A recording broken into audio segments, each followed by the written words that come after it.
In this video, we're going to be breaking down the most terrifying villains in Cartoon Network. Lock in and let's get started. This is going to take a bit. 1. Death. Death appears in regular show as the literal Grim Reaper, who arrives to claim Rigby's soul after Skips accidentally kills him in an arm wrestling match gone wrong. This skeletal figure in biker gear represents one of the show's most memorable antagonists, combining classic death imagery with modern attitude and dark humor. The episode begins with tragedy at McCooligan's, where what started as friendly competition between co-workers escalates into something deadly. Skips has been struggling with his pride after losing multiple arm wrestling matches to Rigby, who secretly uses a mechanical device called the Playco Armboy to cheat.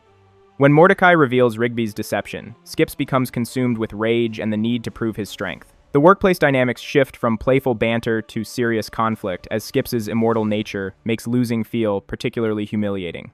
Everyone gathers at the restaurant, expecting another lighthearted evening, completely unaware that their friend's pride will soon turn fatal. The backstory reveals how deeply this conflict affects Skips's sense of identity. At the initial McCooligan's gathering, Skips dominates every arm wrestling match against Benson, Pops, Mordecai, High Five Ghost, and Muscle Man. His reputation as the strongest member of the park crew has been established over years of consistent victories. When Rigby challenges him and wins twice, using his concealed mechanical advantage, Skips experiences something foreign to his immortal existence: genuine defeat. The humiliation cuts deeper because everyone witnesses it, and Rigby's taunting about old age strikes at Skips's deepest insecurity. His immortality means he's watched countless generations pass, yet here's a young raccoon making him look weak in front of their friends. The emotional weight of these losses compounds over time, eating away at Skip's carefully constructed identity. For centuries, his strength has been his defining characteristic, the one constant that allowed him to help others and maintain his sense of purpose. The park has become his sanctuary, a place where his immortal abilities serve a greater good through protecting his mortal friends and maintaining order in their chaotic world. When Rigby's victories threaten that foundation, they're not just challenging Skips's physical dominance, but questioning his entire reason for existing. The tension builds as Skips discovers Rigby's cheating device and decides to confront him publicly at McCooligan's. Despite Benson's warning not to escalate the situation, Skips challenges Rigby to another match. The atmosphere grows heavy with anticipation as other patrons sense something different about this confrontation.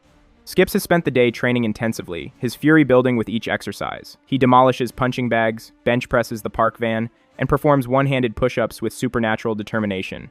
His rage transforms from wounded pride into something more dangerous, a need for vindication that clouds his judgment completely. When Mordecai reveals the truth about the Playco Armboy, showing Skips the commercial for this cybernetic enhancement device, the betrayal becomes personal. The advertisement shows a father losing to his son who uses the same cheating method, emphasizing how Rigby has made Skips look foolish in front of their entire friend group.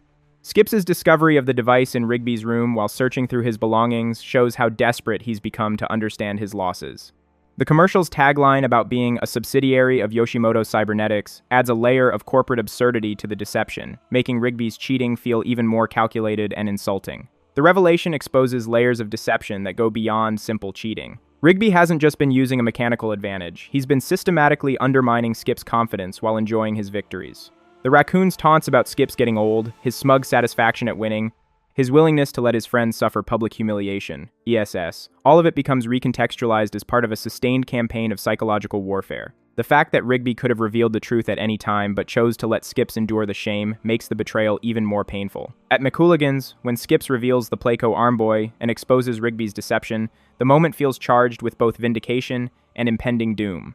The slow-motion sequence emphasizes how this single action will change everything, as Skips grabs Rigby's arm and slams him down with such force that it kills him instantly. The violence erupts suddenly from what everyone expected to be another harmless competition. Rigby's body hitting the table with lethal force transforms a moment of triumph into horror, showing how Skips's immortal strength combined with his rage creates consequences no one anticipated. The silence that follows is deafening. Everyone in the restaurant freezes as they process what just happened. Skips's face transforms from rage to horror as he realizes what his strength has done. The other patrons back away in terror, suddenly understanding they're in the presence of something far more dangerous than they ever imagined. Mordecai's scream pierces the silence, breaking everyone from their shocked stupor and forcing them to confront the reality that their friend is dead. The immediate aftermath shows everyone struggling to process the tragedy. Benson attempts to take charge, calling for medical help while trying to maintain some semblance of order.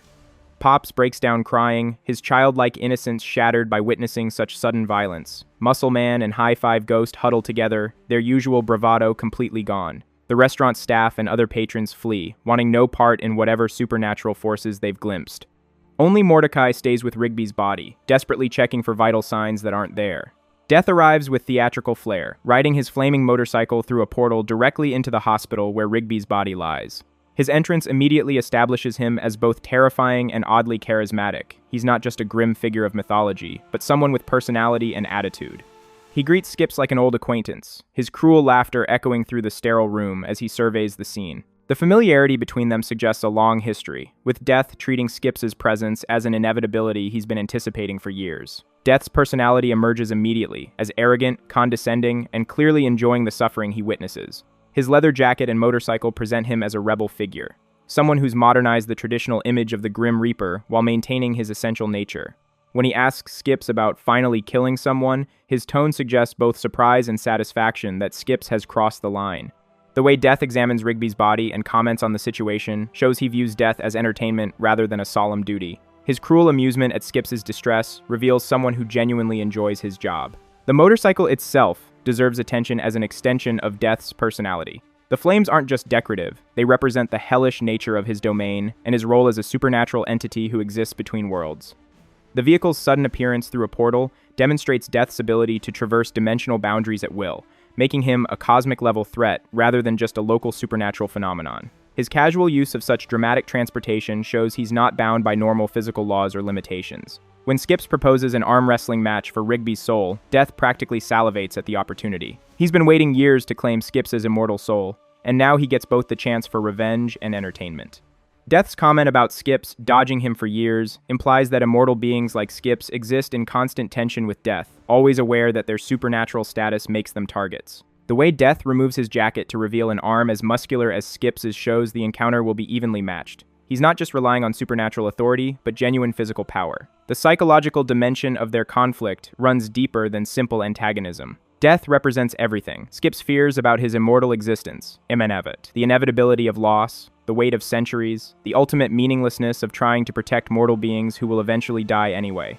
By living forever, Skips has made himself a target for cosmic forces that view immortality as an affront to the natural order. Death's personal interest in claiming Skips' soul suggests that immortal beings represent particular prizes in his collection of departed spirits. The supernatural table appears as they clasp hands, sparks flying from their combined strength while a whirlpool opens beneath them, creating an arena worthy of the cosmic showdown. The match becomes an epic supernatural battle with reality itself warping around their struggle.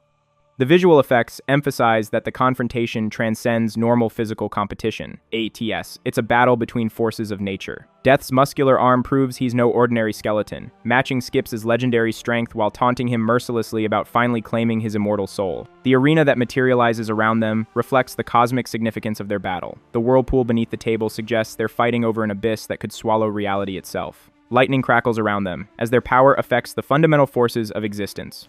The hospital room fades away, replaced by a void where only their conflict matters. This transformation emphasizes that their arm wrestling match isn't just about Rigby's soul, it's about the eternal struggle between life and death, order and entropy, hope and despair. Just when Death seems certain to win, claiming Skips' soul is finally his, Skips reveals his own Playco Armboy and turns the tables completely. The irony becomes perfect. Skips uses the same cheating method that started the entire conflict to defeat Death himself. His declaration of 2 words, Playco Armboy, mirrors his earlier rage at discovering Rigby's deception, but now the cheating serves to save rather than humiliate. The bright flash that follows Skips' victory leaves Death stunned and defeated, unable to comprehend how he lost to what he considers a mere mortal trick. The victory represents more than just clever thinking. It shows how mortal ingenuity and technology can overcome even cosmic forces. The Playco Armboy, initially a symbol of dishonesty and betrayal, becomes a tool of salvation when used for the right reasons.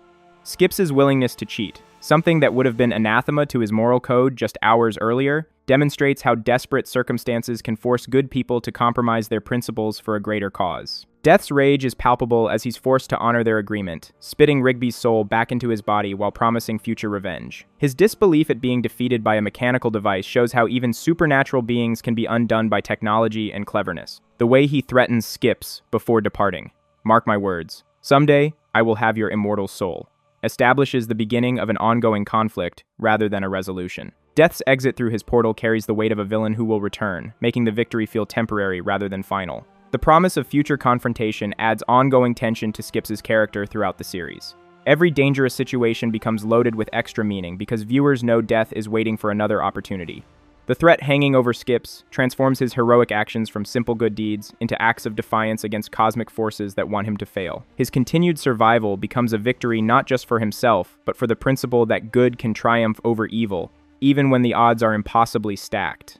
Rigby awakens confused but alive, learning he was actually dead while seeing the stitches on his back. The immediate aftermath focuses on reconciliation rather than celebration, NET. Skips apologizes for killing his friend, while Rigby surprisingly forgives him easily. The moment shows the strength of their friendship despite the conflict that led to tragedy. Rigby's casual acceptance of being temporarily dead and his immediate interest in pranking their friends demonstrates his resilient nature and inability to hold grudges. The way he examines his stitches with curiosity rather than horror shows how the surreal world of regular show allows characters to bounce back from even death itself. The reconciliation scene reveals the depth of their friendship beneath the competitive surface. Rigby's forgiveness comes not from dismissing what happened, but from understanding the circumstances that led to it. His admission that he knew the cheating was wrong shows he's learned from the experience without becoming bitter or resentful. Skips' genuine remorse and his promise to be more careful with his strength demonstrates character growth that comes from facing the worst possible consequences of his actions. Death's defeat saves Rigby, but costs Skips any anonymity he might have had from supernatural forces. The revelation that both friends were willing to cheat when the stakes mattered most creates an unexpected bond between them. Skips admits he learned cheating from Rigby, while also cautioning that cheating should only be used to save lives. The moral complexity, where cheating is wrong except when it serves a greater good, reflects the show's ability to find humor and humanity in absurd situations. The episode establishes ethical frameworks that will guide the characters throughout the series. The idea that rules can be broken when innocent lives are at stake becomes a recurring theme, with characters regularly bending or breaking regulations to help others. The distinction between selfish cheating and heroic rule-breaking provides moral guidance for navigating complex situations where simple black-and-white thinking isn't sufficient. Death's appearance establishes him as a recurring threat in the regular show universe, someone who knows Skips personally and holds a grudge. His promise to eventually claim Skips' immortal soul creates ongoing tension that extends beyond the episode. The encounter reveals that Skips' immortality comes with consequences. These said supernatural entities like Death are aware of him and consider him a prize worth pursuing. The episode also demonstrates that even magical beings can be defeated through cleverness and determination, though such victories often come with future costs. Death's theatrical nature and personal vendetta against Skips suggest he represents more than just mortality. He embodies the idea that immortality is ultimately futile, and that everyone must face him eventually. The lasting impact comes from how the episode transforms a simple workplace competition into a meditation on friendship, pride, and the consequences of power. Death serves as both external threat and mirror reflecting Skips' internal struggles with his immortal nature. The victory over death proves that even cosmic-level evil can be defeated through creativity and determination, but the temporary nature of that victory reminds viewers that some battles must be fought again and again. The episode's blend of humor and genuine horror creates a template for regular show's ability to find profound meaning in absurd situations, while never losing sight of the human emotions driving the supernatural conflicts. The next villain proves even deadlier. 2. Garrett Bobby Ferguson. Next, we dive into regular show. Garrett Bobby Ferguson emerges as regular show's ultimate arcade villain, a massive, floating head with a scraggly beard who holds the universe record for the video game Broken Bonez. This obnoxious gaming champion represents the worst aspects of competitive gaming culture, combining arrogance with outright cheating to maintain his dominance. The episode begins with Mordecai and Rigby seeking respect after feeling constantly humiliated by their treatment at work and in public. Benson pays them in sandwich baggies full of coins rather than proper paychecks, treating them like children who don't deserve adult responsibilities. When skateboarding kids knock them over and call them losers, the duo realizes their problem extends beyond their workplace. Their quest for respect leads them to the coffee shop where Margaret works, drawn by the crowd cheering around a new arcade game called Broken Bonez.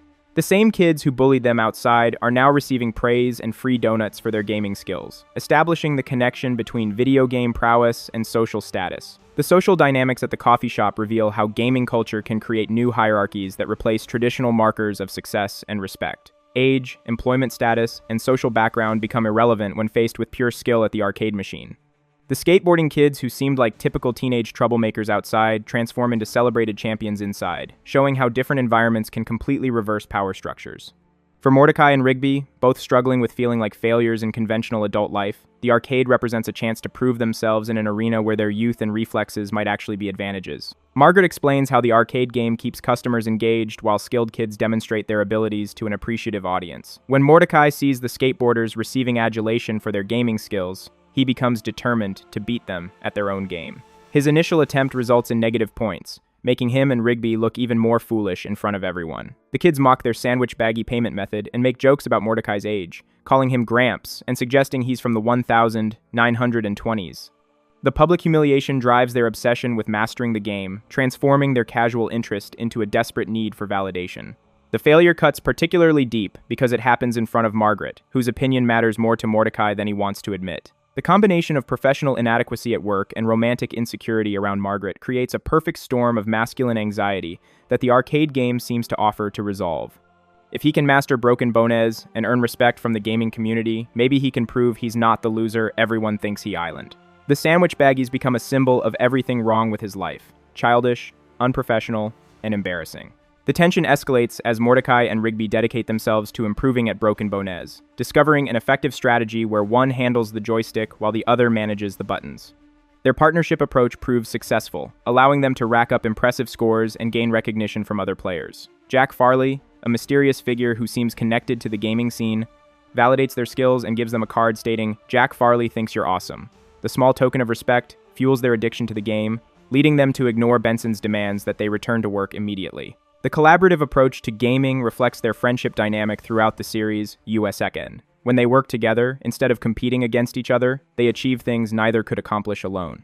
Their discovery that they're more effective as a team than as individuals becomes a recurring theme, showing how their different strengths complement each other. Mordecai's strategic thinking combines with Rigby's quick reflexes to create a gaming partnership that can compete with the best individual players. When Benson threatens to fire them for not cleaning bathrooms during their lunch break, Rigby defiantly throws away their walkie-talkie and declares they deserve more respect. Their rebellion against workplace authority parallels their rise in gaming status as they begin defeating other players and earning admiration from the coffee shop crowd. The montage shows them versing various opponents and gaining confidence, eventually challenging and beating the same kids who initially humiliated them. The skateboarders' acknowledgement of their skills represents a complete reversal of their earlier dynamic, with former bullies now showing genuine respect. The workplace rebellion represents more than just teenage defiance. It's a declaration that they won't accept being treated as worthless when they've discovered they have genuine talents. Their gaming success gives them leverage to push back against Benson's increasingly unreasonable demands and degrading treatment. The decision to let GBF keep his record shows how their fundamental decency makes them vulnerable to manipulation. Their willingness to sacrifice their own achievement for someone else's well-being demonstrates the kind of moral fiber that makes them heroes, but also the naivety that makes them easy targets for villains who understand how to exploit compassion. The crowd's murmurs of approval for their mercy seem to validate their choice, making the subsequent betrayal even more shocking. GBF's immediate personality shift after their concession reveals the depths of his deception. His tears transform into evil laughter as he admits to lying about everything. He never devoted his life to the game, never had a wife, and considers Broken Bonez just a hobby. His declaration that you can't tie GBF down and his mocking of their gullibility show his true nature as a manipulative cheater who uses emotional manipulation to maintain his dominance. The crowd's booing demonstrates their disgust at his deception, but GBF dismisses their disapproval with arrogant indifference. The betrayal cuts deeper than simple cheating because it attacks their fundamental worldview. Mordecai and Rigby believed that doing the right thing would be rewarded, that mercy and compassion mattered more than winning, and that people were basically good underneath their flaws. GBF's deception forces them to confront the reality that some people are genuinely malicious and will exploit any weakness, including basic human decency. The laughter that accompanies his revelation adds insult to injury, showing that he doesn't just defeat them but enjoys their pain. His claim that universe rules, baby, there are no rules, establishes him as someone who operates outside normal standards of fair play. The philosophy justifies any behavior that helps him win, making him a perfect antagonist for protagonists trying to earn respect through legitimate means. When Mordecai and Rigby realize they've been cheated, they resort to psychological warfare, chanting broken bones to distract him while he plays. The crowd joins in, showing their support has shifted back to the protagonists after witnessing GBF's true character. The no-rules philosophy represents a particularly toxic approach to competition that regular show consistently opposes throughout the series. Characters who embrace cheating and manipulation as acceptable tactics inevitably face consequences for their choices, while heroes who maintain their integrity despite setbacks ultimately triumph. GBF's success through rule-breaking makes him powerful, but also isolates him from genuine human connection, leaving him empty despite his achievements. Despite their efforts to rattle him, GBF beats their score and prepares to leave with his title intact. However, the game continues running, giving Mordecai and Rigby an unexpected second chance. GBF's panic at the development reveals his fear of losing legitimately, prompting him to physically attack them to prevent them from playing. He throws them away from the machine and tries to pull Mordecai off, abandoning any pretense of fair competition in favor of direct interference. The physical violence represents the logical endpoint of GBF's no-rules philosophy. When cheating and manipulation aren't enough to secure victory, he escalates to assault and sabotage. His desperation reveals that beneath the arrogance lies genuine insecurity about his abilities. Without his various advantages and schemes, he's not confident he can compete on equal terms, making his dominance hollow and his trash talk meaningless. The physical confrontation shows GBF's desperation to maintain his record at any cost. When Rigby bites his shin and Mordecai kicks him, their teamwork overcomes his individual strength and size advantage. Their furious playing while fighting him off demonstrates their determination to win despite his cheating, ultimately achieving a score of 1,300 points. The legitimate victory, earned through skill and perseverance rather than manipulation, represents the kind of respect they truly deserve. Their victory, while under attack, proves that their partnership and determination can overcome even the most unfair circumstances. The score they achieve, significantly higher than either GBF's universe record or their previous world record, shows what they're capable of when pushed to their absolute limits. The 1,300 points aren't just a high score. They're proof that honest effort and genuine teamwork can triumph over cheating and manipulation when the stakes matter most. GBF's explosion upon losing covers everyone in white brain matter, providing a satisfying if messy conclusion to his defeat. His complete destruction suggests that cheaters who rely entirely on manipulation and rule-breaking ultimately cannot survive when faced with genuine skill and determination. The crowd's celebration of Mordecai and Rigby's victory shows how authentic achievement ultimately trumps artificial dominance maintained through deception. The explosion serves as both literal destruction and symbolic cleansing. GBF's brain matter, covering everyone, represents how his toxic influence has contaminated the gaming community, but his death provides opportunity for renewal and positive change. The mess left behind reminds everyone of the consequences of allowing manipulative personalities to dominate competitive spaces, while his complete destruction ensures he cannot return to cause future harm. The aftermath brings an unexpected encounter with Benson, who arrives with the paychecks Mordecai and Rigby originally wanted. His gesture represents a potential resolution to their workplace respect issues, showing he listened to their earlier complaints about being paid in coin-filled baggies. However, getting covered in GBF's brain matter changes his perspective dramatically, making him realize what he considers the error of trying to accommodate their demands for better treatment. Benson's arrival with proper paychecks suggests he was already reconsidering his treatment of his employees before witnessing the supernatural chaos. His gesture represents growth in his management style and acknowledgement that their grievances had merit. However, the brain matter incident reinforces his belief that accommodating their requests leads to supernatural disasters that endanger everyone around them. The timing creates a perfect storm of workplace irony that regular show handles with characteristic dark humor. Benson's decision to tear up the checks while covered in supernatural goo demonstrates how their gaming adventure has consequences beyond the arcade. His declaration that he respects their decision to waste their lives playing video games, but won't tolerate it on company time, establishes clear boundaries between personal choices and professional responsibilities. The compromise acknowledges their autonomy while maintaining workplace standards, providing a more mature resolution than either complete capitulation or total authoritarianism. The torn paychecks become a symbol of how their victory comes with unexpected costs. They achieved their gaming goals and earned genuine respect through legitimate means, but lost the improved working conditions they originally sought. The trade-off forces them to consider whether external validation is worth the practical consequences, adding complexity to what could have been a simple triumph narrative.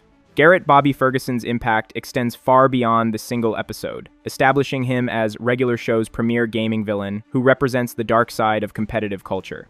His combination of supernatural abilities, manipulative personality, and complete disregard for fair play makes him a perfect recurring antagonist for protagonists who generally try to do the right thing despite their flaws.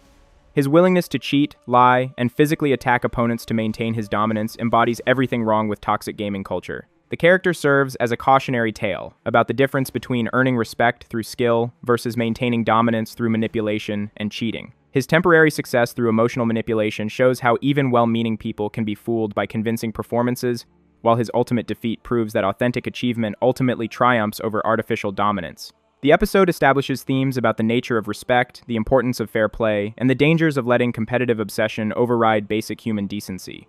GBF's lasting significance extends beyond gaming culture to represent any competitive environment where winning becomes more important than integrity. His methods, emotional manipulation, rule-breaking, intimidation, and violence, Yumose, appear in various forms throughout toxic competitive spaces, from sports to academics to professional environments.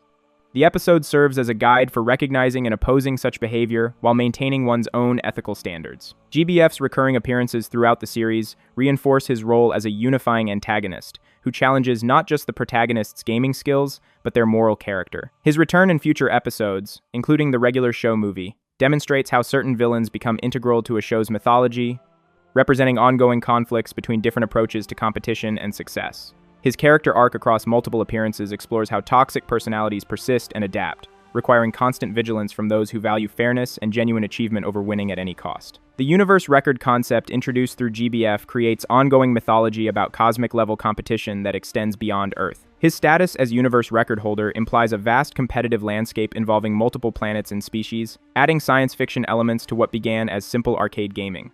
This expansion of scope becomes a recurring theme in regular show, where mundane activities regularly escalate to cosmic significance through the character's dedication and skill. If you are enjoying this video, hit the like button and share.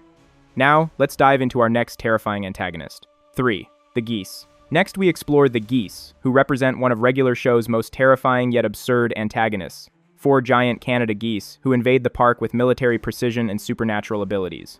These oversized waterfowl transform from garden-variety nuisances into a colossal robot monster, escalating what begins as a simple pest problem into an epic kaiju battle. The episode begins on a peaceful day at the park lake, where Mordecai, Rigby, and Pops are enjoying a perfect moment making hoagie sandwiches together. Their collaborative cooking represents the harmony that exists when the park operates normally, with everyone contributing their expertise to create something satisfying. The sandwich-making song they perform shows genuine camaraderie and joy in simple pleasures, establishing the idyllic atmosphere that the geese will soon shatter. The tranquil scene at the lakeside provides the perfect contrast for the chaos about to unfold, highlighting how quickly regular show can shift from mundane contentment to supernatural crisis. The hoagie-making sequence deserves deeper analysis as it represents everything the geese will attack. The collaborative effort shows friendship and cooperation, with each character contributing different skills to create something greater than the sum of its parts. Pops provides the enthusiasm and joy, Mordecai brings organization and planning, and Rigby adds energy and creativity. Their song celebrates not just the sandwich they're making, but the bonds between them and their shared appreciation for life's simple pleasures. The park has always served as a sanctuary for various wildlife and visitors, with the lake functioning as a central gathering place for peaceful activities. Couples enjoy romantic boat rides, families have picnics, and park staff can relax during breaks while watching the natural beauty around them. The ecosystem appears balanced, with various animals coexisting harmoniously under the park's protection. The established order becomes crucial to understanding why the geese's invasion feels so violating. They're not just disrupting human activities, but destroying an entire community that has found stability and mutual respect. The lake ecosystem represents a microcosm of civilized society where different species and individuals have found ways to coexist peacefully. The romantic couples represent love and hope for the future. The families show the importance of connection across generations, and the various animals demonstrate that natural harmony is possible when aggression is controlled. The geese's systematic destruction of these peaceful scenes represents an attack on the very concept of civilization and cooperation. The tension builds when 4 fully grown Canada geese appear on the bridge, immediately demonstrating behavior that goes far beyond normal bird aggression. Their systematic attack on every living thing in the area reveals a calculated campaign rather than random animal behavior. They scare away a romantic couple, push a squirrel off the bridge with deliberate cruelty, and drop a massive rock on a paddle boat, sending its occupants into the lake. The geese's chest-pounding celebration after each attack shows they derive genuine pleasure from inflicting fear and destruction, establishing them as genuine villains rather than mere animals acting on instinct. The calculated nature of their attacks reveals intelligence and planning that transcends normal animal behavior. They target symbols of happiness and peace specifically, showing they understand the psychological impact of their actions. The chest-pounding celebration indicates they're not just following territorial instincts, but actively enjoying the fear and chaos they create. Their coordination suggests military-level planning and communication abilities that make them far more dangerous than typical wildlife threats. when Pops attempts to reason with them, addressing them politely as ruffians and asking them to behave more appropriately, their response reveals the futility of treating them as normal wildlife. They surround and intimidate him, forcing the usually cheerful gentleman to flee in tears. The moment demonstrates that traditional park management techniques won't work against creatures, as they show no respect for human authority or basic civility. Their targeting of the hoagie sandwich adds insult to injury, destroying not just food but the symbol of friendship and cooperation that Mordecai, Rigby, and Pops created together. Pops' attempt at diplomacy represents everything noble about civilization. Every six, the belief that conflicts can be resolved through communication, that all beings have some capacity for reason, and that politeness and respect can diffuse hostility. His failure to reach the geese shows they represent forces that cannot be reasoned with or reformed, making them existential threats to the social order he represents. His tears after fleeing show how their attack wounds not just his body, but his faith in the fundamental goodness of all creatures. The destruction of the hoagie sandwich carries symbolic weight beyond simple vandalism. The sandwich represented everything good about their friendship and their ability to create something beautiful together. By destroying it, the geese attack not just their lunch, but their bond with each other and their capacity for joy. The act shows they understand that psychological damage often hurts more than physical harm, making them sophisticated torturers rather than simple bullies. Benson's briefing about the geese situation establishes their reputation as highly territorial, warlike birds, confirming that their behavior represents a serious escalation beyond normal pest problems. His casual assignment of Mordecai and Rigby to handle the situation shows typical workplace dysfunction, where management delegates dangerous tasks to inexperienced employees without proper resources or training. The protagonist's horror at being assigned the responsibility reflects their accurate assessment that the geese pose genuine threats beyond their capabilities to handle through conventional means. Benson's casual approach to the geese crisis reflects management's frequent tendency to minimize problems they don't fully understand. His description of them as merely highly territorial fails to capture the existential threat they represent, leading him to treat the situation as a routine pest control issue rather than a potential park-ending disaster. His decision to assign the task to Mordecai and Rigby follows his usual pattern of giving dangerous or impossible jobs to his most expendable employees while avoiding personal risk. The protagonist's horror at receiving this assignment shows their growing awareness that park problems regularly escalate beyond normal bounds. Their experience with supernatural threats has taught them to be suspicious of seemingly routine tasks, making them more perceptive than their boss about the true scope of dangers they face. Their reluctance reflects not cowardice, but wisdom gained through surviving previous encounters with cosmic-level threats disguised as mundane problems. The first confrontation attempts follow predictable patterns that the geese easily counter, with superior intelligence and coordination. Mordecai and Rigby's blanket-waving strategy gets turned against them when the geese steal their blankets and fashion them into whips for counterattacks. Their attempt to use commercial goose repellent backfires spectacularly when the geese commandeer the equipment and spray the duo with the foul-smelling chemical designed to repel them. The failures establish that the geese operate with tactical awareness and adaptability that exceeds human expectations for animal behavior. The blanket whipping incident reveals the geese's ability to instantly analyze and reverse human tactics against their creators. Their improvised weapons show they understand both the tools being used against them and how to repurpose those tools more effectively. The speed with which they adapt suggests military-level tactical training and intelligence that makes them formidable opponents despite their apparent animal nature. The goose repellent reversal adds dark humor, while demonstrating the geese's contempt for human solutions to wildlife problems. Their ability to operate the spray equipment shows they understand technology and can use it more effectively than the humans who designed it. The humiliation of being sprayed with chemicals designed to repel geese emphasizes how completely they've reversed the power dynamic, turning hunters into prey. Skips' refusal to get involved, despite his usual willingness to help with supernatural threats, indicates the geese represent something uniquely dangerous, even by park standards. His immediate suggestion to seek duck assistance reveals knowledge of natural rivalries that could be exploited, though his reluctance suggests the stakes are higher than normal park emergencies. The baby duck's enthusiastic response to Mordecai's call for advice shows they understand the seriousness of goose threats and have developed specific countermeasures through experience. Skips' decision to avoid the conflict speaks volumes about the threat level the geese represent. As an immortal being with centuries of experience dealing with supernatural dangers, his assessment carries enormous weight. His knowledge of duck-goose rivalries suggests this conflict has deeper roots in supernatural politics that extend beyond the immediate park situation. His advice represents strategic thinking rather than cowardice, showing he understands when direct confrontation would be futile. The baby ducks' immediate understanding of the threat indicates ongoing warfare between waterfowl factions that has been happening in the background throughout the series. Their specific countermeasures suggest they've encountered hostile geese before and developed tactics through bitter experience. Their willingness to help shows they view the park crew as allies in a larger conflict that extends beyond territorial disputes to fundamental questions about the natural order. The laser pointer strategy initially appears successful, with 3 geese retreating when confronted with the focused light beams that the baby ducks recommended.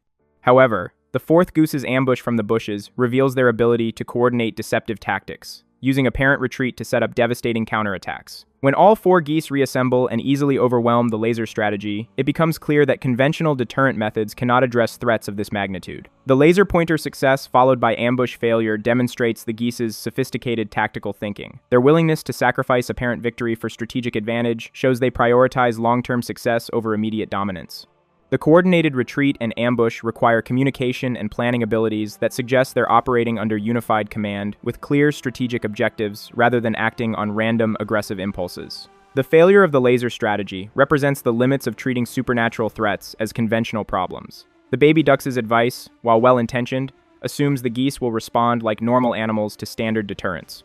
The geese's adaptation and counterattack show they've evolved beyond such simple solutions, requiring correspondingly advanced responses that acknowledge their true nature as extraordinary threats. The baby duck's dramatic rescue with their giant green laser establishes the conflict as genuinely supernatural rather than just an animal control problem.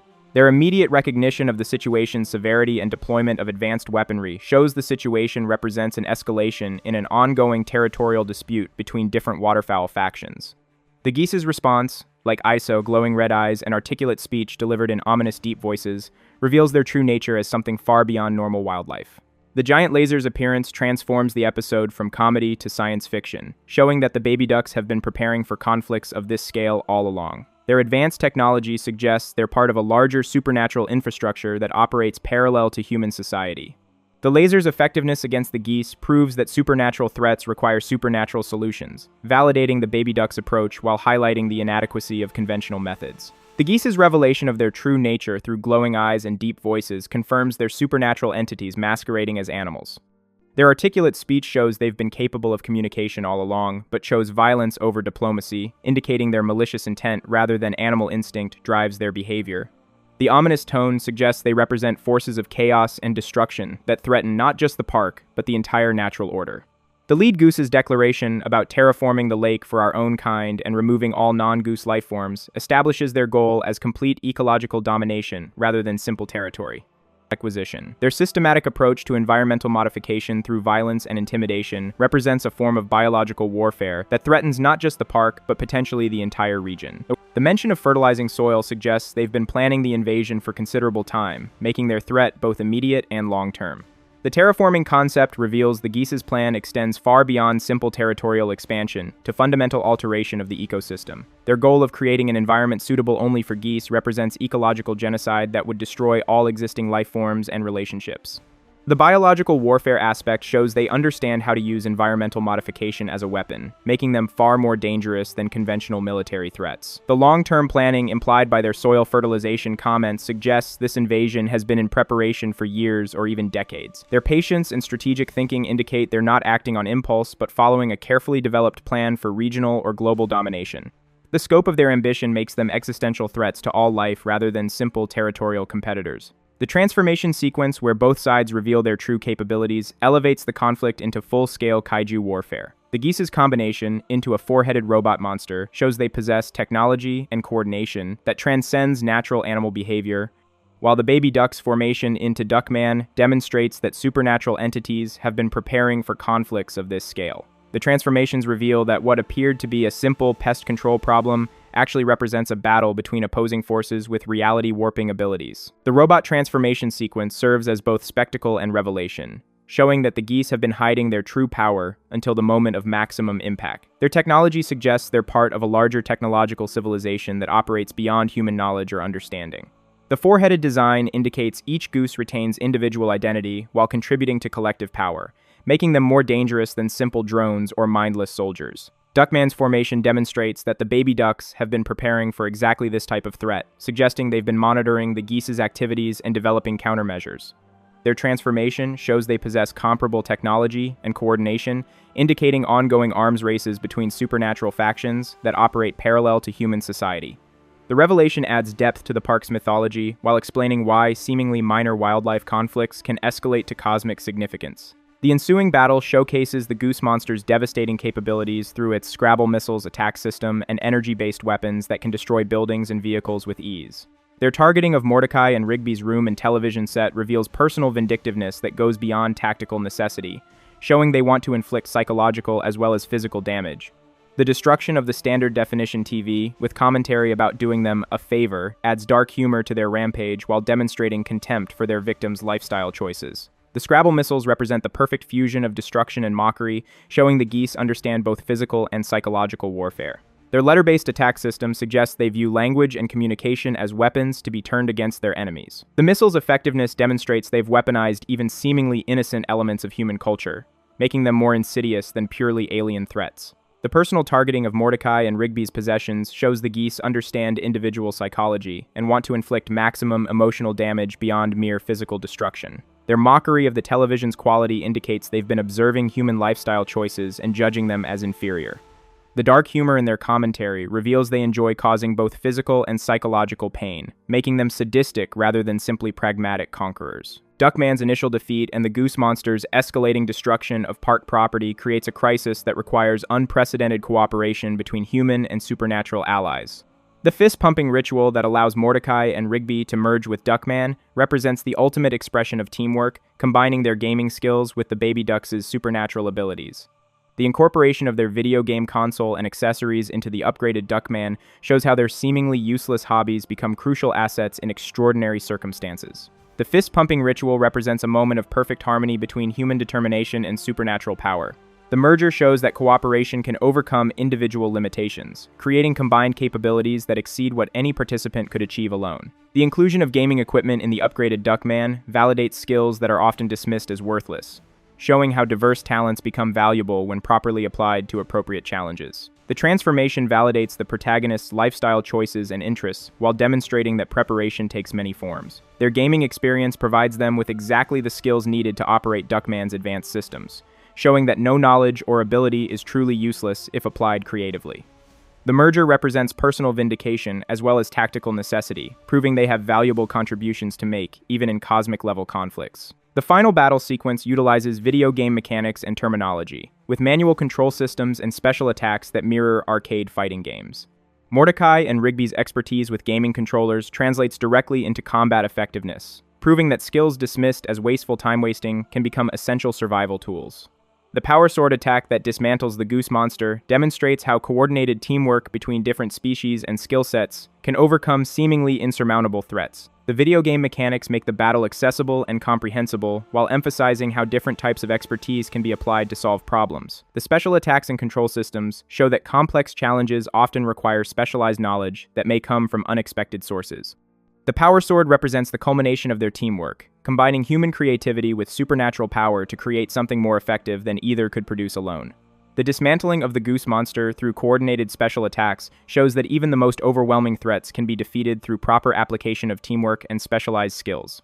The victory represents not just tactical success, but vindication of cooperative approaches to problem-solving over individual heroics or brute force solutions. The geese's final threat about future lakes and future sandwiches to ruin before their destruction establishes them as part of a larger pattern of territorial conflicts that extend beyond the single incident. Their promise that the game of duck, duck, goose will never end suggests ongoing warfare between waterfowl factions that could resurface at any time. The combined step-off attack that finally destroys them provides satisfying resolution while acknowledging that similar threats may emerge elsewhere. The threats about future targets show the geese's plans extended far beyond the park to regional or global domination. Their specific mention of sandwiches indicates they understand the symbolic importance of destroying things that bring joy and represent friendship. The promise of ongoing conflict suggests this battle is part of a larger war between different supernatural factions that will continue, regardless of individual victories or defeats. The step-off attack represents the perfect fusion of human attitude with supernatural power, showing how the protagonists have learned to combine their personalities with the abilities of their allies. The destruction of the geese provides immediate resolution, while their final words ensure the victory feels earned rather than final, maintaining tension for potential future conflicts. The aftermath brings unexpected validation when Mother Duck arrives to defend the protagonists against Benson's complaints about property damage. Her scolding of Benson for yelling at baby ducks, who saved the park, demonstrates how authority figures often fail to recognize when unconventional solutions address genuine crises. Benson's immediate apology and retreat shows that even management must acknowledge when employees exceed expectations under extraordinary circumstances. Mother Duck's intervention represents higher authority, acknowledging the value of unconventional approaches to problem solving. Her defense of both the baby ducks and the human protagonists shows that supernatural hierarchies sometimes offer more justice and recognition than conventional bureaucracies. Her scolding of Benson demonstrates that good management requires understanding when employees have performed heroically under impossible circumstances. Benson's immediate retreat shows how quickly authority structures can be overturned when higher powers intervene. His apology indicates he recognizes his error in treating a cosmic-level threat as a routine personnel issue. The incident forces him to confront the limitations of conventional management approaches when dealing with supernatural employees and extraordinary circumstances. The Geese's impact on regular show extends beyond the single episode, establishing a template for how mundane park problems can escalate into supernatural warfare, requiring creative solutions and unlikely alliances. Their combination of realistic animal behavior with science fiction elements creates a unique threat category that feels both absurd and genuinely menacing.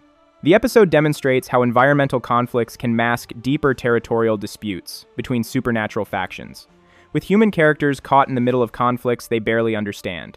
The Geese serve as proof that regular show's universe contains multiple layers of reality and conflict operating simultaneously. Their revelation as supernatural entities masquerading as animals suggests other seemingly normal creatures may harbor similar secrets. The episode expands the park's mythology while providing a template for future conflicts that combine environmental themes with cosmic stakes. The resolution through teamwork between species traditionally considered incompatible, TU, humans, ducks, and park management, MPS, provides a model for addressing complex problems that require diverse skill sets and perspectives. The Geese represent the kind of existential threat that cannot be handled through normal bureaucratic channels, requiring creative thinking and willingness to embrace unconventional solutions.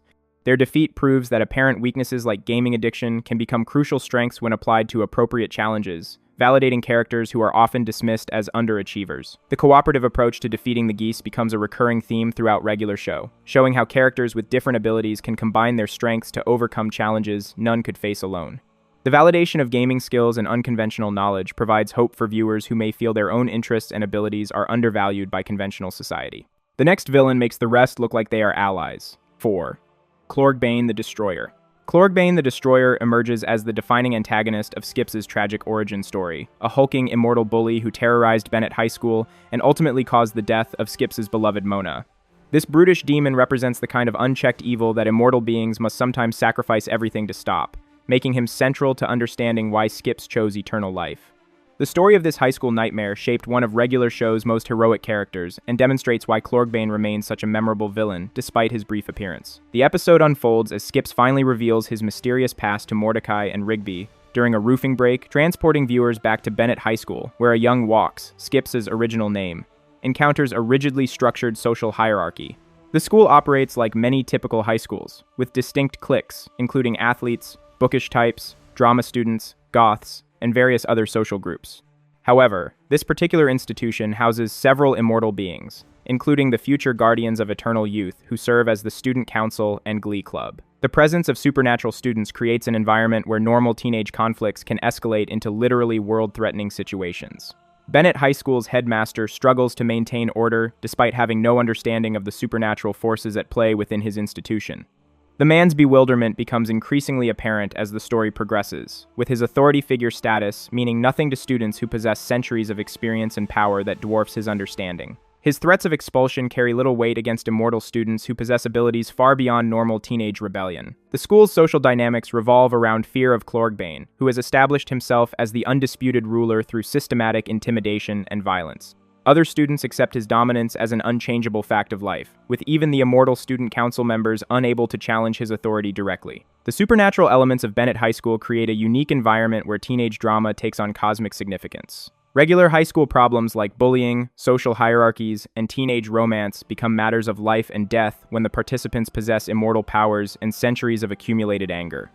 The juxtaposition of typical teenage concerns, prom dates, school dances, academic achievements, backdrop of immortal beings, planning for centuries-long conflicts creates a surreal atmosphere that makes every interaction feel weighted with destiny. The tension escalates when Walks first encounters Clorgbane near the lockers, immediately establishing their conflict through a classic confrontation. This initial meeting reveals everything about both characters, Walks' instinctive desire to protect the vulnerable, and Clorgbane's cruel enjoyment of humiliating those weaker than himself. Clorgbane's mocking of Reginald and the other student council members demonstrates his casual cruelty and complete disregard for others' dignity. His rhyming taunt, Reginald, Reginald, a head's as big as a shed ginold, shows he takes genuine pleasure in humiliating his victims while displaying the kind of juvenile wit that makes bullies feel clever. When Wachs intervenes to defend the council members, Clorgbane's response reveals both surprise and anger that anyone would dare challenge his authority. Clorgbane's character design reinforces his role as the ultimate high school bully taken to supernatural extremes. His massive frame towers over other students, while his demonic features, horns, claws, and supernatural strength, double jacks, transform typical teenage intimidation into genuine life-threatening violence. The contrast between his monstrous appearance and the mundane high school setting creates cognitive dissonance that makes him even more terrifying. He moves through the school hallways like he owns them, and in many ways he does, having established dominance through years of unchallenged brutality. The physical confrontation begins with pushing and escalates to grabbing each other's throats, showing both characters' willingness to use violence. Clorgbane's declaration that nobody touches me establishes his expectation of absolute dominance and his shock at meeting resistance. The crowd's gasping reaction indicates this represents the first time anyone has stood up to the school's reigning terror, making Wachs' intervention historically significant within the school's social ecosystem. Headmaster Bennett's intervention prevents immediate violence but fails to address the underlying conflict, typical of authority figures who don't understand the true nature of problems under their supervision. The aftermath of this first confrontation ripples through the entire school community. Students who witnessed the encounter spread word of the unprecedented challenge to Clorgbane's authority, creating buzz and speculation about whether someone might finally stand up to the tyrant who has terrorized them all. Some students express hope that change might be coming, while others worry about increased violence and retaliation. The immortal student council members, previously resigned to their persecution, begin to consider the possibility that their tormentor might actually be defeatable. Clorgbane's promise that this isn't over creates ongoing tension that permeates the rest of Wachs' high school experience. His systematic campaign of terror continues unchecked, while Wachs attempts to balance his growing relationship with Mona against the student council's pressure to fight their tormentor. The immortal students recognize that only another supernatural being can defeat Clorgbane, leading them to create the Fists of Justice specifically for this confrontation. Their elaborate planning shows how seriously they take this threat and their desperation to find someone capable of stopping him. The development of the Fists of Justice represents a fascinating blend of teenage resourcefulness and cosmic power. The student council members pool their knowledge and abilities to create weapons capable of harming an immortal being, demonstrating both their intelligence and their understanding of supernatural combat. The process requires careful planning, rare materials, and precise timing, all while maintaining secrecy from both Clorgbane and the oblivious school administration. Their creation becomes a symbol of hope and resistance, representing the first real chance anyone has had to challenge the reign of terror. The weapon's significance extends beyond its practical applications to represent the power of cooperation and shared purpose. The student council members, previously divided by their individual fears and differences, unite around their common goal of stopping Clorgbane. Their collaboration transforms them from helpless victims into active participants in their own liberation, showing how shared adversity can create stronger communities when people choose to fight back rather than accept oppression. The conflict reaches its climax during the prom, when Clorgbane's impatience finally drives him to direct action. His destruction of the carefully crafted decorations represents more than mere vandalism. He's attacking the symbol of normal teenage life that Wachs and Mona have created together. The prom represents hope, beauty, and the possibility of normal happiness despite the supernatural dangers surrounding them. By destroying the decorations, Clorgbane attacks not just physical objects, but the very concept that good things can exist in his presence. The breaking of seahorse props and jellyfish decorations shows his contempt for beauty and happiness, revealing his nature as someone who destroys simply because he can. Each shattered decoration represents another piece of innocence lost, another dream crushed under the weight of his malicious presence. His interruption of their prom photos demonstrates how bullies poison even the most precious moments through their mere presence. The timing is deliberately cruel. He chooses the moment when Wachs and Mona are at their happiest to remind them that he can destroy anything good in their lives. The prom setting adds layers of tragedy to the confrontation because it represents everything Clorgbane despises: young love, community celebration, hope for the future, and the triumph of beauty over ugliness. His presence transforms what should be a magical evening into a nightmare, showing how evil can corrupt even the most sacred moments. The other students' terror as their special night dissolves into violence demonstrates the collateral damage that occurs when supernatural conflicts intrude on mortal celebrations. Clorgbane's challenge, Eniwaj, "Our fight started at 8-0, shows he operates by his own rules and expects others to prioritize his demands over their personal lives.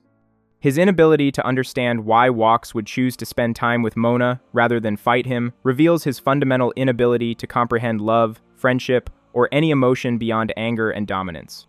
The arbitrary timing of his demand demonstrates typical bully behavior, creating artificial deadlines and expectations that serve only to maintain control over others. His willingness to assault Mona by throwing her aside reveals the depths of his callousness and complete disregard for innocent bystanders.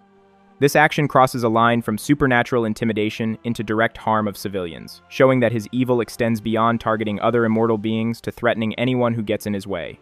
The casual nature of his violence against Mona, treating her like an obstacle rather than a person, demonstrates how his centuries of bullying have completely eroded any capacity for empathy or restraint. When Headmaster Bennett tries to intervene, Clorkbane's response, quote, "You blind old fool, don't you see this is my school," exposes his belief that might makes right and his view of the institution as his personal domain to rule through fear. This declaration reveals the extent to which he has corrupted the educational environment, transforming a place of learning and growth into his personal kingdom of terror. His dismissal of the headmaster's authority shows how supernatural power can make mortal institutions irrelevant, creating parallel power structures based on fear rather than legitimate authority. The actual fight sequence demonstrates both Clorkbane's overwhelming physical power and his technological advantage through the spiked weapon he created in Metal Shop. The fact that he spent time in normal classes while planning instruments of violence adds disturbing realism to his character. Even supernatural bullies must navigate mundane academic requirements. His casual revelation that he's been preparing additional weapons shows this confrontation has been inevitable and that he's been planning for it as much as the student council. When Walks initially fights without the fists of justice, Clorkbane's superior strength becomes immediately apparent, with normal punches having no effect on his immortal physiology. The weapon Clorkbane created represents the intersection of supernatural malice and teenage resourcefulness. His use of Metal Shop equipment to forge instruments of torture shows how easily educational resources can be perverted to serve evil purposes. The spiked weapon's design, capable of both close combat and electrical attacks, demonstrates strategic thinking beyond simple brutality. This preparation reveals that despite his bullying behavior, Clorkbane possesses intelligence and planning ability that makes him even more dangerous. The battle's turning point comes when the student council attempts to deliver the fists of justice, but Clorkbane's weapon proves devastatingly effective against multiple opponents. His electricity-charged spike can strike multiple targets while keeping him at a safe distance, showing he combines brute force with tactical thinking. The destruction he causes while fighting, smashing tables, and creating debris shows how conflicts between immortal beings inevitably endanger everyone around them. The prom venue, decorated with care and representing hope, becomes a battlefield littered with broken dreams and supernatural violence. Each moment of the battle carries weight because it takes place in a space meant for celebration and joy. The contrast between the festive decorations and the violent supernatural combat creates tragic irony that emphasizes the loss of innocence occurring before the students' eyes. The other teenagers, dressed in formal wear and expecting romance and dancing, instead witness combat that will haunt their memories forever. The tragedy unfolds when Clorkbane's final attack threatens to end the fight definitively, forcing Mona to make the ultimate sacrifice to save Walks. Her death beneath the falling debris represents the innocent cost of conflicts between supernatural beings, showing how even righteous battles can destroy what they're meant to protect. The timing of her sacrifice, just as victory seemed possible, adds cruel irony to the moment. Her final act transforms her from innocent bystander into active participant in the fight against evil, but the cost of her heroism proves unbearable. Mona's sacrifice serves multiple narrative functions beyond advancing the plot. Her death provides the emotional catalyst for Walks' transformation into the immortal guardian Skips, while also demonstrating that supernatural conflicts inevitably harm innocent people, no matter how carefully heroes try to protect them. The tragedy shows that some victories come at costs too high to celebrate, and that even defeating evil cannot undo the damage it causes along the way. Clorkbane's defeat through the fists of justice, while satisfying, comes too late to prevent the loss that will define Walks' entire future existence.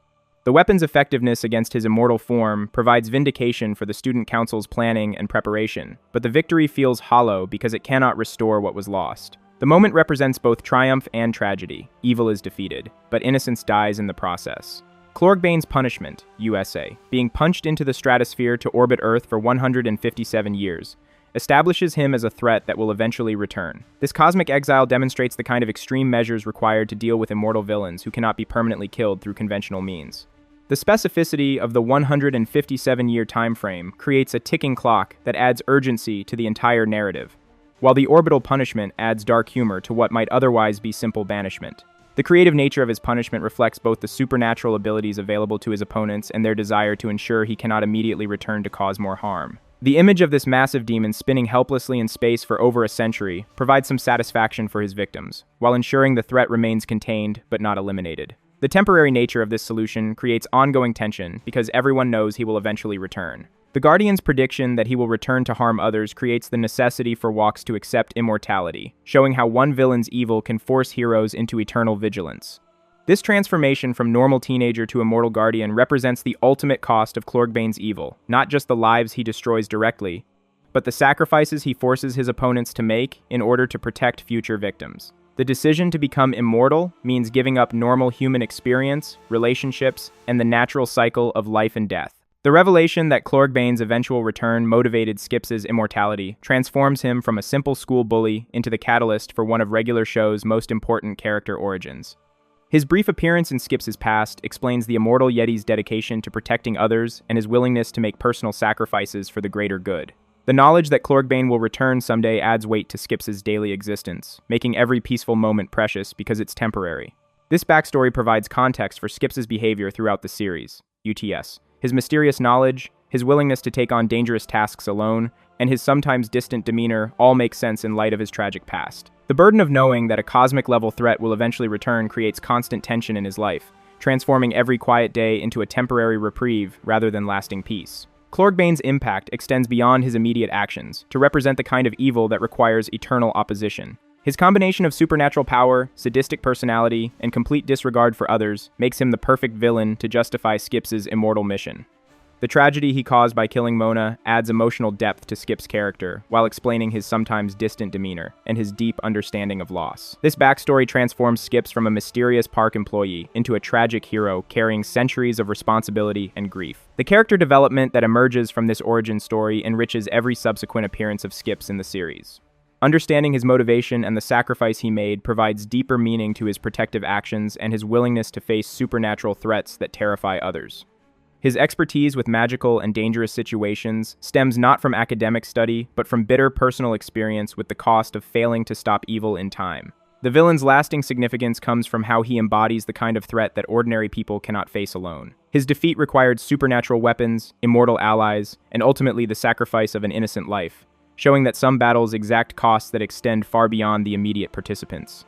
Clorgbane represents the principle that evil left unchecked will eventually consume everything good, making eternal vigilance not just noble, but necessary for protecting the innocent from forces they cannot comprehend or resist. His character serves as a reminder that some enemies cannot be reasoned with, reformed, or simply defeated once and for all. The temporary nature of his banishment creates ongoing tension throughout the series, with the knowledge that he will eventually return adding urgency to every peaceful moment.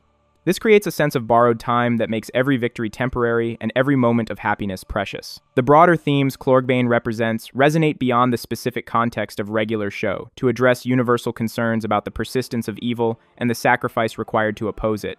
His story demonstrates that standing up to bullies and tyrants requires courage, preparation, and often personal sacrifice, while also showing that even victory against evil comes with lasting consequences that shape the hero's entire future existence. 5. Anti-Pops. Looking into the last regular show villain for this video, we dive into Season 8, Episode 25-26, A Regular Epic Final Battle. Anti-Pops represents the ultimate existential threat in regular show's universe, a cosmic entity of pure nihilism whose sole purpose is erasing all existence from reality. Known originally as Malum Cranus, this purple-bodied titan serves as Pops' evil twin brother and the final antagonist of the entire series, embodying destruction on a scale that dwarfs every other villain the park crew has faced. The story of how this cosmic horror nearly succeeded in ending everything, and why his defeat required the ultimate sacrifice, reveals the true stakes of regular show's final conflict. The series finale reveals the cosmic mythology behind Pops' cheerful demeanor and mysterious abilities, explaining that he represents the universe's attempt to create the perfect being after billions of years of failed attempts.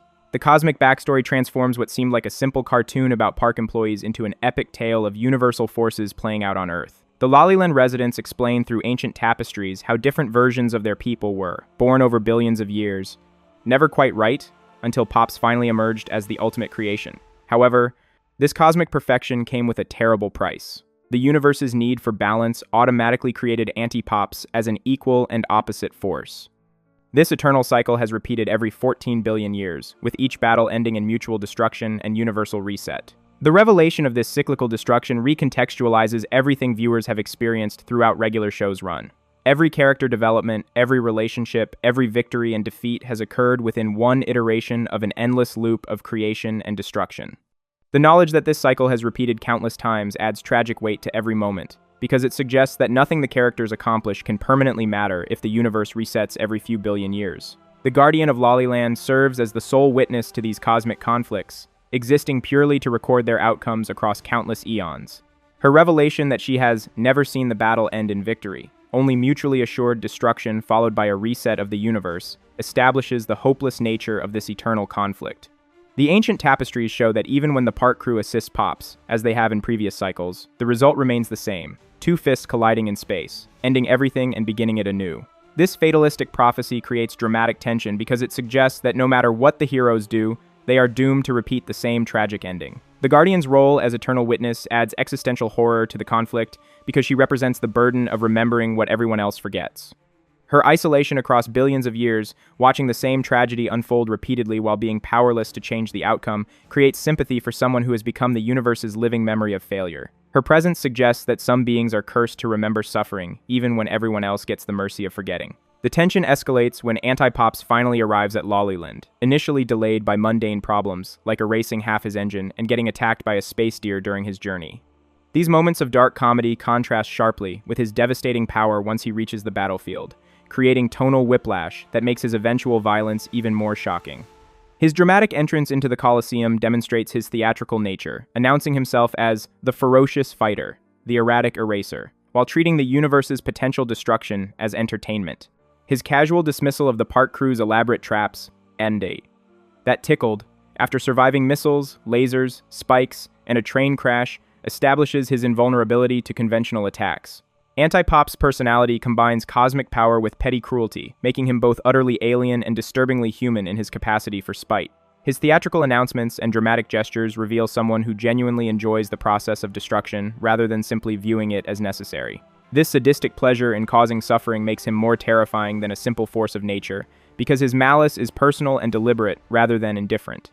The mundane delays that slow Anti-Pops' arrival create darkly comic moments that highlight regular show's ability to find humor in apocalyptic scenarios.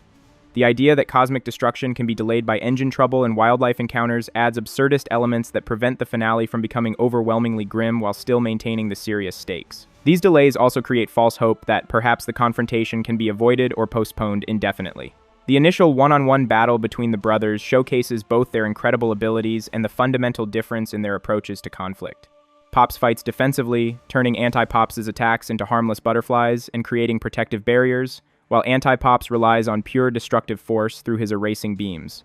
This contrast represents the philosophical difference between creation and destruction, protection and annihilation, hope and nihilism. When Pops manages to knock Anti-Pops down with a steamboat transformation, Anti-Pops immediately cheats by having his bounty hunters attack the park crew, declaring, "A deal is only as good as the man who makes it." This moment reveals his complete lack of honor and willingness to break any agreement to achieve victory. The strategic differences between the brothers reveal their fundamental natures through their combat styles. Pops' creative transformations, turning attacks into butterflies, creating protective barriers, using imaginative weapons, show someone who instinctively nurtures and protects even in combat. Anti-Pops' reliance on pure destructive force through erasing beams demonstrates his single-minded focus on elimination and his inability to conceive of solutions that don't involve destroying something. The violation of their one-on-one agreement shows Anti-Pop's complete disregard for honor, fairness, or any principle beyond winning. His cynical declaration about deals reveals a worldview where agreements and trust are simply tools to be discarded when convenient.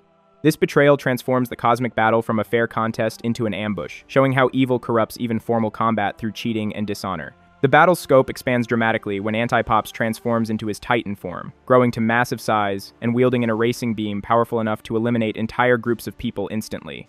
His systematic destruction of the Lollyland residents, Amso Weird Mushroom Guy, Quadravicronus, Frivola Cronus, and the Guardian, demonstrates his callous disregard for innocent life. Each erasure is permanent and immediate, with no opportunity for last words, heroic sacrifices, or meaningful closure. The deaths of Muscle Man and High Five Ghost represent the emotional climax of his rampage, with Muscle Man's final joke about his mom showing how regular show characters maintain their humanity, even in the face of cosmic horror.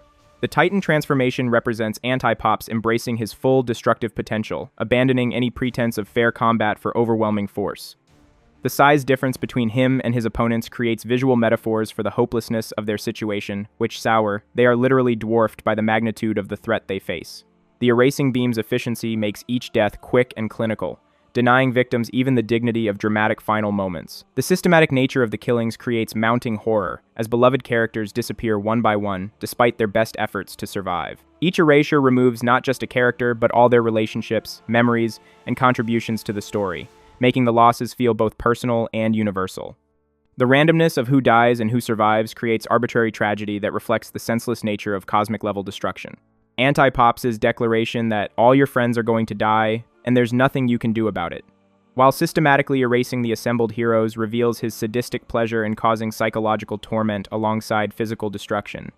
His methodical elimination of Chance Sure Shot, Toothpick Sally, Recap Robot, the Guardians of Eternal Youth, Gary, Death, Carter and Briggs, Party Horse, the Baby Ducks, Andy, Skips, Eileen, and finally Benson transforms the cosmic battle into a horror sequence where beloved characters disappear one by one despite their best efforts to survive. Each name on this list represents not just a death but the destruction of entire storylines, character arcs, and relationships that viewers have invested in throughout the series. The inclusion of both major characters like Skips and Benson, alongside minor figures like the Baby Ducks, shows that Anti-Pops makes no distinction between important and peripheral figures. Skips, all existence is equally meaningless to him. The psychological torture aspect of his methodology demonstrates sophisticated cruelty beyond simple destruction. He could erase everyone simultaneously, but chooses to do it slowly, so Pops must watch his friends die one by one. This deliberate pacing maximizes suffering for both his brother and the audience, showing that his evil extends beyond mere nihilism into active sadism. The climactic moment approaches as Anti-Pops and Pops charge toward each other with closed fists, exactly as depicted in the ancient tapestries. Mordecai's realization that the end is coming, and his desperate attempt to fly between the colliding fists, shows how even foreknowledge cannot prevent the eternal cycle. When their ship's ejection system fails, and Mordecai and Rigby are erased along with the rest of the universe, it appears that Anti-Pops has finally achieved his ultimate goal of total destruction. The replication of the tapestry scene creates the sense of inescapable fate, as if the universe is locked into repeating the same tragedy regardless of individual choices or actions. The failure of technology at the crucial moment emphasizes how cosmic forces overwhelm human ingenuity and preparation. The erasure of Mordecai and Rigby, the series' protagonists, seems to signal the complete triumph of nihilism over hope. The universe's reset creates a temporal glitch that allows Mordecai and Rigby to retain their memories and return to help Pops in the final confrontation. However, Anti-Pops quickly adapts to this unexpected development, blasting them off Lollyland and destroying the planet itself, while forcing Pops through a black hole into the show's original student film origins. This moment where reality begins unraveling and characters become storyboard sketches and sticky notes represents Anti-Pops' power extending beyond mere destruction into fundamental alteration of existence itself. The descent into the show's metatextual origins creates surreal horror as characters become aware of their fictional nature while reality dissolves around them. The transformation of fully realized characters into crude sketches represents the ultimate erasure, not just death but the reduction of complex beings into their most basic conceptual forms. This metatextual element breaks the fourth wall in service of existential terror rather than comedy. The resolution comes when Pops finally embraces the lesson from the seer about doing something different and chooses love over violence. His decision to hug Anti-Pops instead of fighting him represents a fundamental break from billions of years of cyclical conflict. The choice of love over violence as the solution to cosmic-level conflict reflects regular show's ultimate values, despite its often chaotic and violent comedy. Anti-Pops' reaction, "No feelings!" reveals that positive emotions represent his only weakness, as they contradict his nihilistic nature. However, his warning that, "The minute you let me go, I'm gonna blast you into nothing," shows that even this breakthrough cannot permanently change his destructive essence. The power of love as Anti-Pops' weakness makes thematic sense because nihilism collapses when confronted with genuine meaning and connection. His terror at experiencing positive emotions shows that his destructive nature stems from an inability to conceive of value in existence rather than philosophical commitment to destruction. The hug represents everything he cannot understand: selfless affection, voluntary vulnerability, choosing connection over dominance. Pops' ultimate sacrifice by flying them both into the sun while maintaining his loving embrace represents the only way to break the eternal cycle. His telepathic farewell to Mordecai and Rigby, "I promise this is a happy ending," reframes his death as victory rather than defeat. Anti-Pops' final moments show genuine remorse as he admits, "I wish I could take it all back," suggesting that Pops' love has reached some core of goodness within him. Their shared hug as they die together indicates that Anti-Pops has finally found peace, breaking the cycle that has repeated for eons. The sacrifice's necessity demonstrates that some problems cannot be solved through violence or clever solutions but require someone willing to give up everything for others. Pops' reframing of his death as a happy ending shows his understanding that meaning comes not from personal survival but from protecting what you love. The transformation of Anti-Pops in his final moments suggests that even cosmic-level evil can be reached through persistent love and self-sacrifice. The immediate aftermath shows the universal reset functioning differently this time, with everyone Anti-Pops destroyed, being restored to life rather than the entire cosmos beginning anew. The park crews return to Earth after 3 years, and their celebration by crowds of people demonstrates that Pops' sacrifice has created a genuinely better world. Mr. Maillard's tears while looking at the sky and the memorial statue reading, "He saved the universe," acknowledge the magnitude of what Pops accomplished through choosing love over violence. The restoration of the erased characters provides emotional catharsis while demonstrating the power of Pops' sacrifice to literally reverse death itself. The 3-year gap allows for healing and processing of trauma while showing that life continues and finds meaning even after cosmic-level catastrophe. The public recognition of Pops' sacrifice shows that true heroism is eventually acknowledged even when it requires personal destruction. Anti-Pop's lasting impact on regular show extends far beyond his role as the final villain, serving as the embodiment of nihilism and despair that the series ultimately rejects. His character represents the philosophical question of whether existence has meaning, with his desire to end everything reflecting a cosmic depression that sees no value in life or experience. The show's answer through Pops' sacrifice affirms that love, friendship, and kindness can overcome even the most fundamental forces of destruction and meaninglessness. The philosophical themes Anti-Pops represents resonate beyond the specific context of the show to address universal human concerns about the meaning of existence in the face of inevitable mortality. His defeat through love rather than violence provides a hopeful message about the power of positive human connections to create meaning even in seemingly meaningless circumstances. The 25-year epilogue showing the characters' futures, Mordecai's art career, Rigby's family with Eileen, everyone's continued connections, proves that Anti-Pop's defeat enabled genuine growth and happiness rather than just temporary survival. The final scene with older Mordecai and Rigby reminiscing on the park house steps while Pops watches from heaven surrounded by butterflies suggests that his sacrifice created lasting positive change that extends across generations.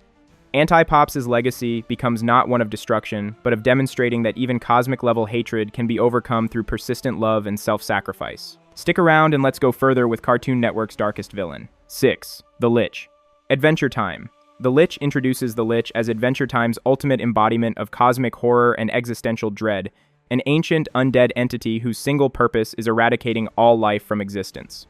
This skeletal demon with glowing green eye sockets and curved horns stands apart from every other Adventure Time villain through his complete absence of humor, redemption, or relatable motivation. He simply wants everything to die. The terrifying finale villain manipulated Finn into nearly destroying reality, and his brief appearance remains one of Cartoon Network's most genuinely frightening antagonist moments, establishing a new standard for existential horror in children's animation. The episode establishes the Lich's threat through Finn's prophetic nightmare, which the Cosmic Owl's presence confirms as a genuine premonition rather than ordinary bad dreams. The dream sequence immediately sets a tone of inevitable doom that contrasts sharply with Adventure Time's typical whimsical chaos. Finn's dream reveals the Lich possessing a snail and using the Enchiridion to cast a deadly spell, while Billy and his companions remain unaware of the approaching danger. The dream's imagery, flying pages from the magical book, the snail's shadow transforming into the Lich's true form, and Billy's terror at realizing what's happening, creates an atmosphere of inevitable doom that permeates the entire episode. Jake's recognition that the Cosmic Owl's appearance makes this a premonition dream adds weight to every disturbing detail Finn witnessed. The prophetic nature of the dream creates dramatic irony because viewers know disaster is approaching, while the characters remain largely unaware. The transformation of something as innocent as a snail into a vessel for ultimate evil demonstrates how the Lich can corrupt anything, making no aspect of the world safe from his influence. The fact that Billy, Adventure Time's greatest hero, shows terror in the dream foreshadows that traditional heroism may prove insufficient against this threat.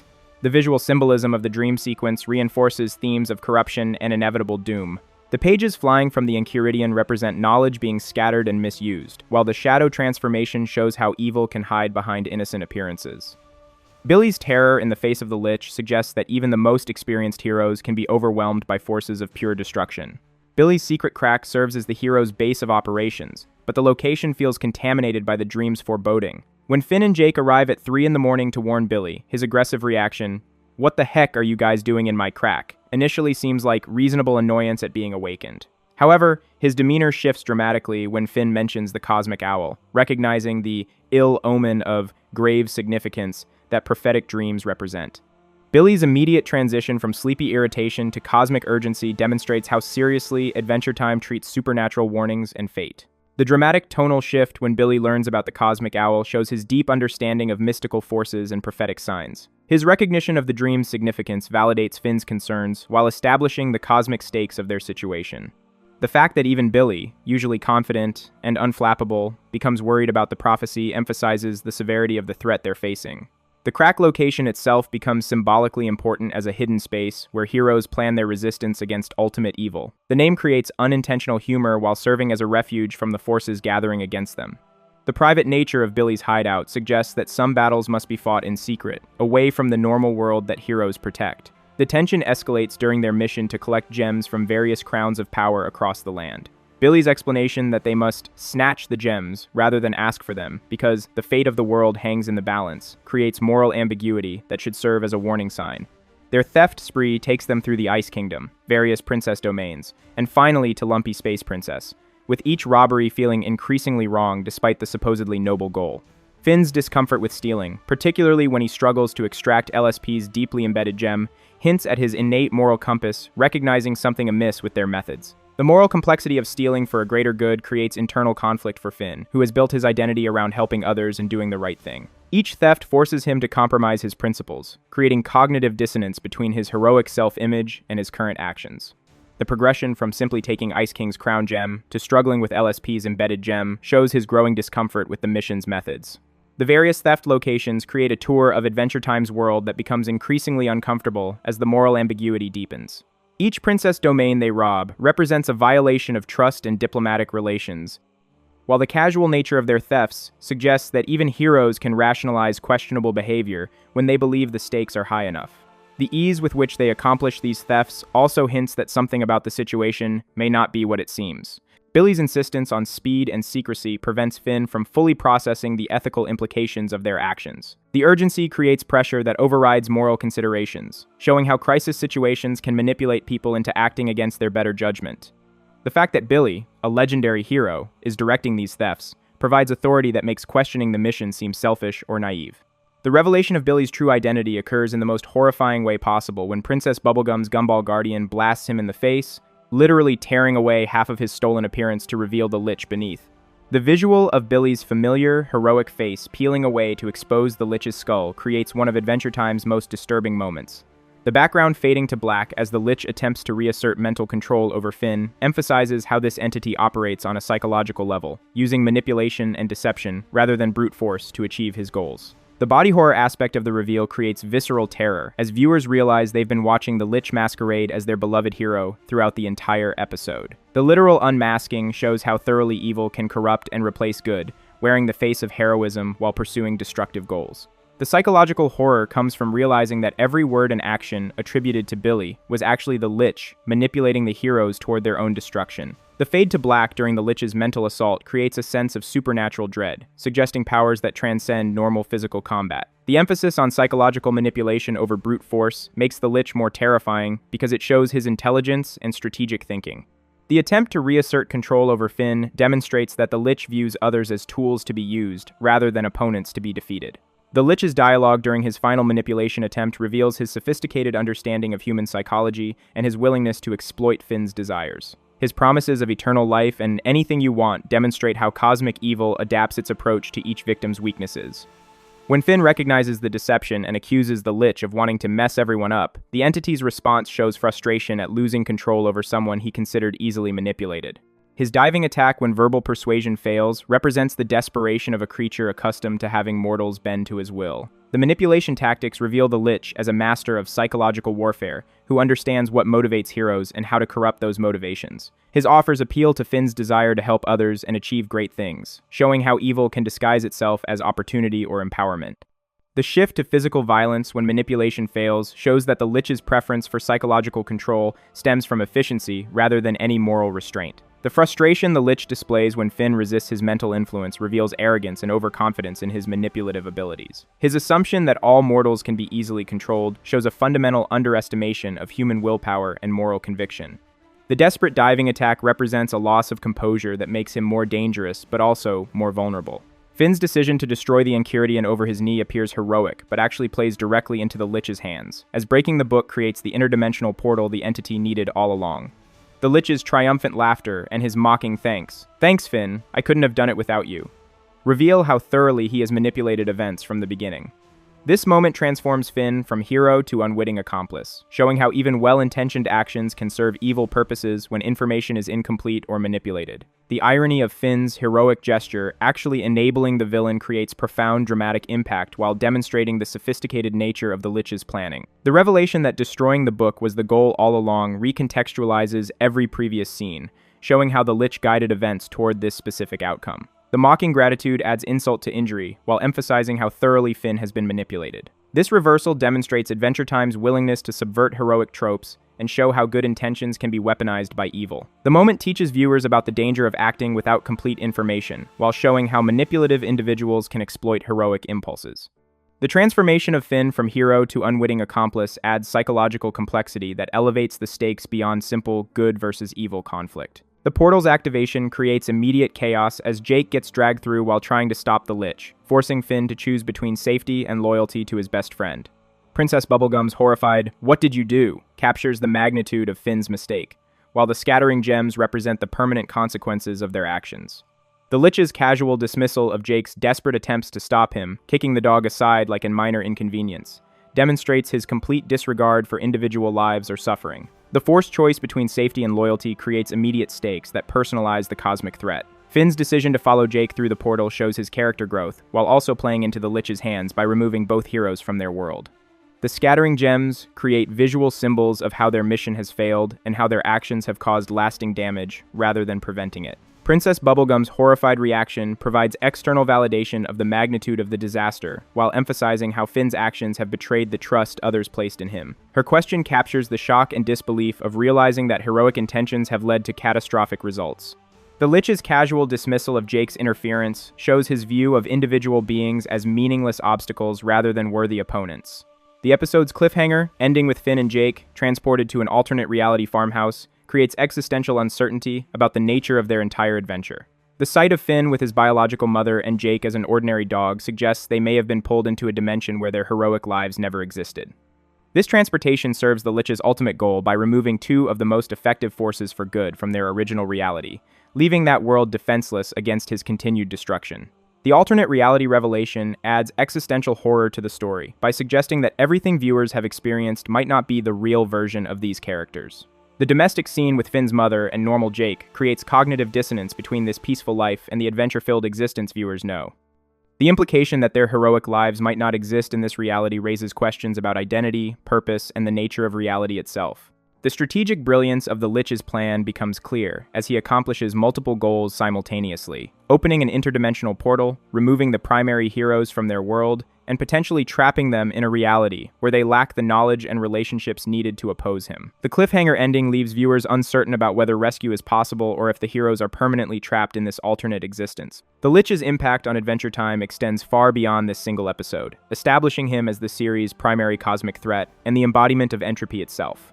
His method of wearing Billy's appearance like a disguise demonstrates how evil can corrupt even the most heroic figures, turning symbols of hope into instruments of despair. The revelation that he manipulated every step of their gem-collecting mission shows his intelligence and long-term planning capabilities, making him far more dangerous than simple monsters or tyrants who rely on direct confrontation. The corruption of Billy's image creates lasting trauma for viewers who must reconcile their love for the legendary hero with the knowledge that his appearance was stolen by ultimate evil.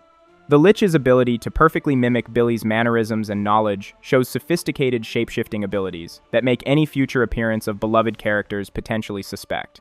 The long-term planning revealed through the episode's events establishes the Lich as a threat that operates on timescales beyond human comprehension. The character represents Adventure Time's willingness to explore genuinely dark themes within its colorful, seemingly child-friendly world. Unlike other villains who have understandable motivations or comic relief moments, the Lich exists purely as an agent of annihilation, with no personality beyond his desire to end all existence. His skeletal appearance, hollow voice, and complete absence of empathy create a figure of pure nightmare fuel that stands out even in a series known for its surreal and sometimes disturbing imagery. The absence of humor or redemptive qualities in the Lich creates a different type of villain than Adventure Time typically features. His single-minded focus on destruction eliminates any possibility of reasoning, reform, or compromise, making him a force of nature rather than a character with whom heroes can negotiate. The complete absence of empathy or relatability makes him genuinely alien in ways that transcend his supernatural origin. The Lich's lasting significance comes from how he transforms the show's understanding of good and evil from simple conflicts between characters into a cosmic struggle between existence and void.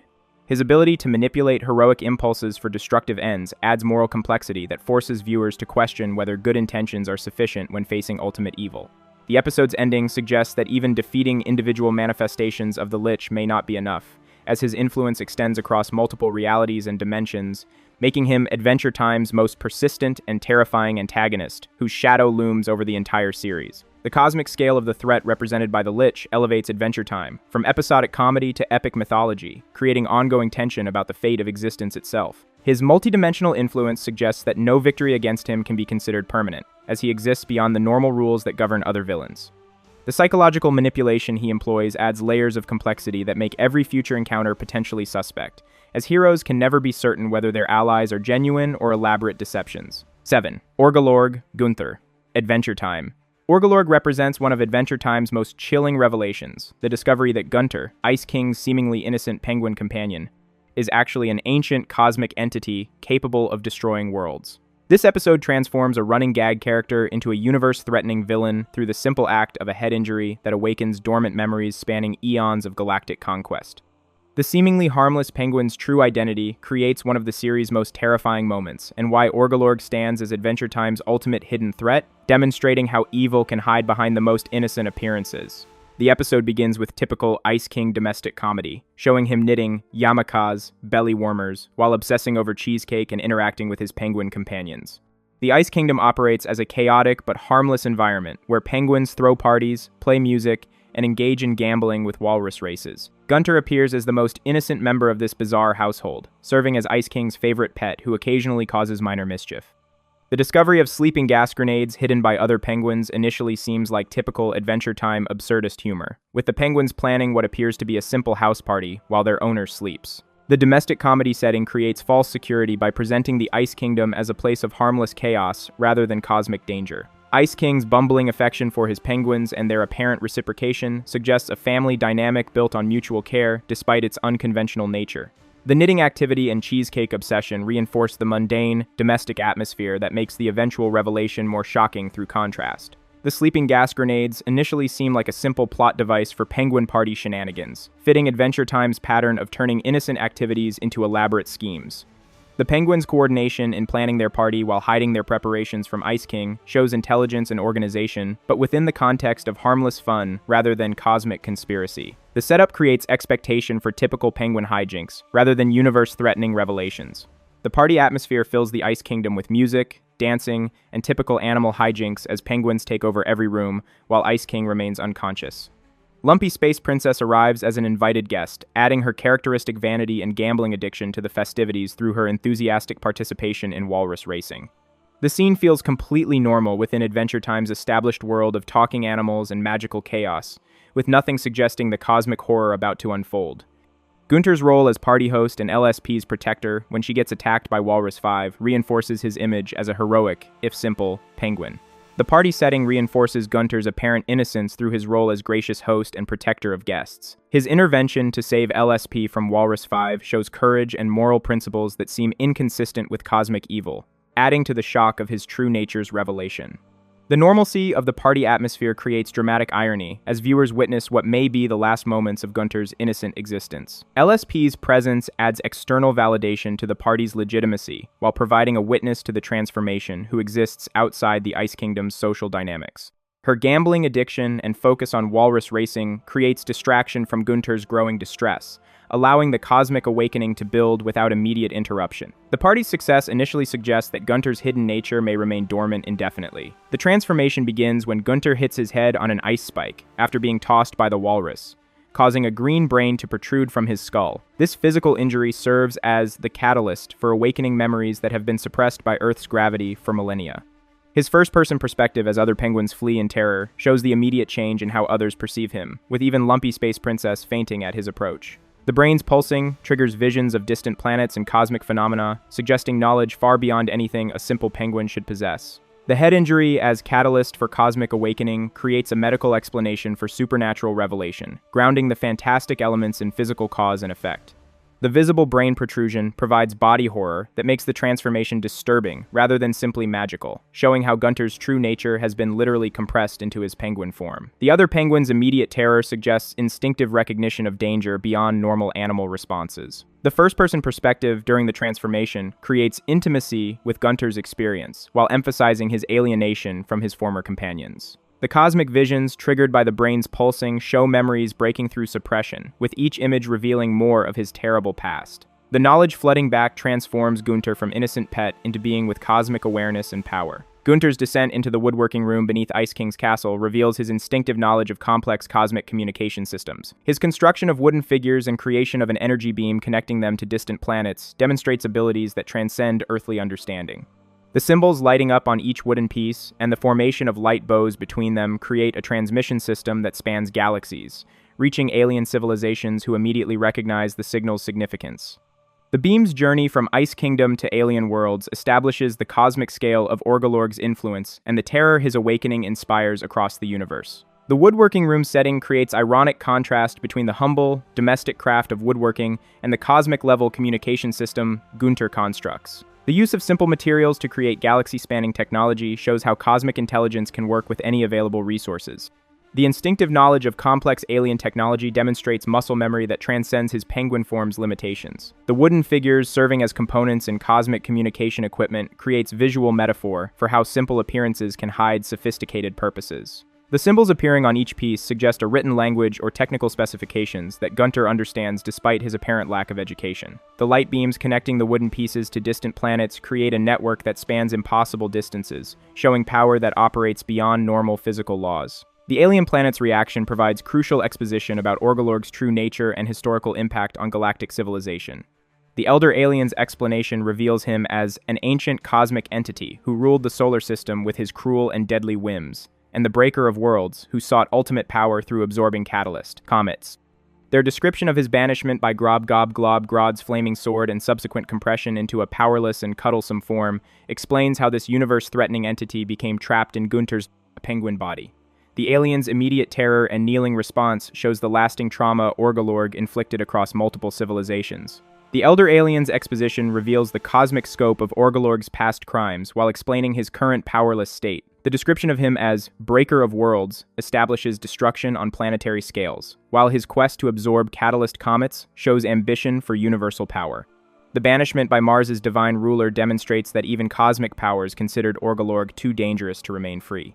The alien's terror and kneeling response shows that Orgalorg's reputation has survived across eons, making his name synonymous with cosmic-level destruction and suffering. Their immediate recognition of his signal suggests that his return has been feared and anticipated across multiple civilizations. The lasting trauma his reign inflicted shows how cosmic-level evil creates wounds that persist long after the immediate threat is contained. The flashback sequence detailing Orgalorg's original form and cosmic crimes establishes him as Adventure Time's most powerful villain. His ability to throw boulders at populated worlds and his quest to intercept catalyst comets for their power demonstrates destruction on a scale that dwarfs other series antagonists. The image of his true form, a massive tentacled entity with glowing eyes and cosmic reach, contrasts sharply with Gunter's harmless penguin appearance.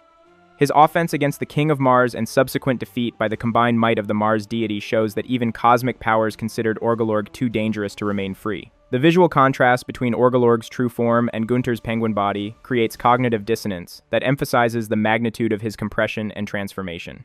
The tentacled cosmic entity, with multiple eyes and massive scale, represents nightmare fuel that exists on a completely different level from Adventure Time's typical threats. The ability to throw boulders at planets shows casual destruction of entire civilizations as simple expressions of power. The quest to absorb catalyst comets reveals Orgalorg's ultimate ambition to gain universal power through consuming cosmic forces that shape reality itself. The scale of this ambition transcends typical villain motivations to represent a threat to the fundamental structure of existence.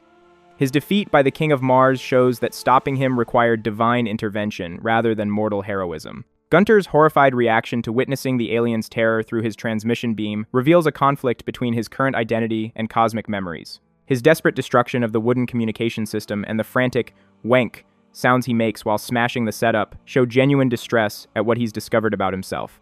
The visions of his life journey from cosmic entity to earthbound penguin create a tragic narrative of someone struggling with an identity they never chose. His experiences across human history, 1902 fame, from ancient Egypt through Victorian times to modern filmmaking, show centuries of attempting to find purpose and connection while suppressed memories lurked beneath the surface. The internal conflict between Gunter's penguin identity and cosmic memories creates genuine psychological horror as he struggles with knowledge of his true nature. The desperate destruction of the communication system shows his rejection of his cosmic past and his desire to remain in his current innocent form, the wank. Sounds, during his distress, create heartbreaking moments as viewers witness someone discovering terrible truths about themselves. The historical montage of Gunter's experiences across human civilization shows his attempts to find meaning and connection, despite his suppressed cosmic nature. Each historical period represents another attempt to live peacefully among mortals, while his true identity remains hidden.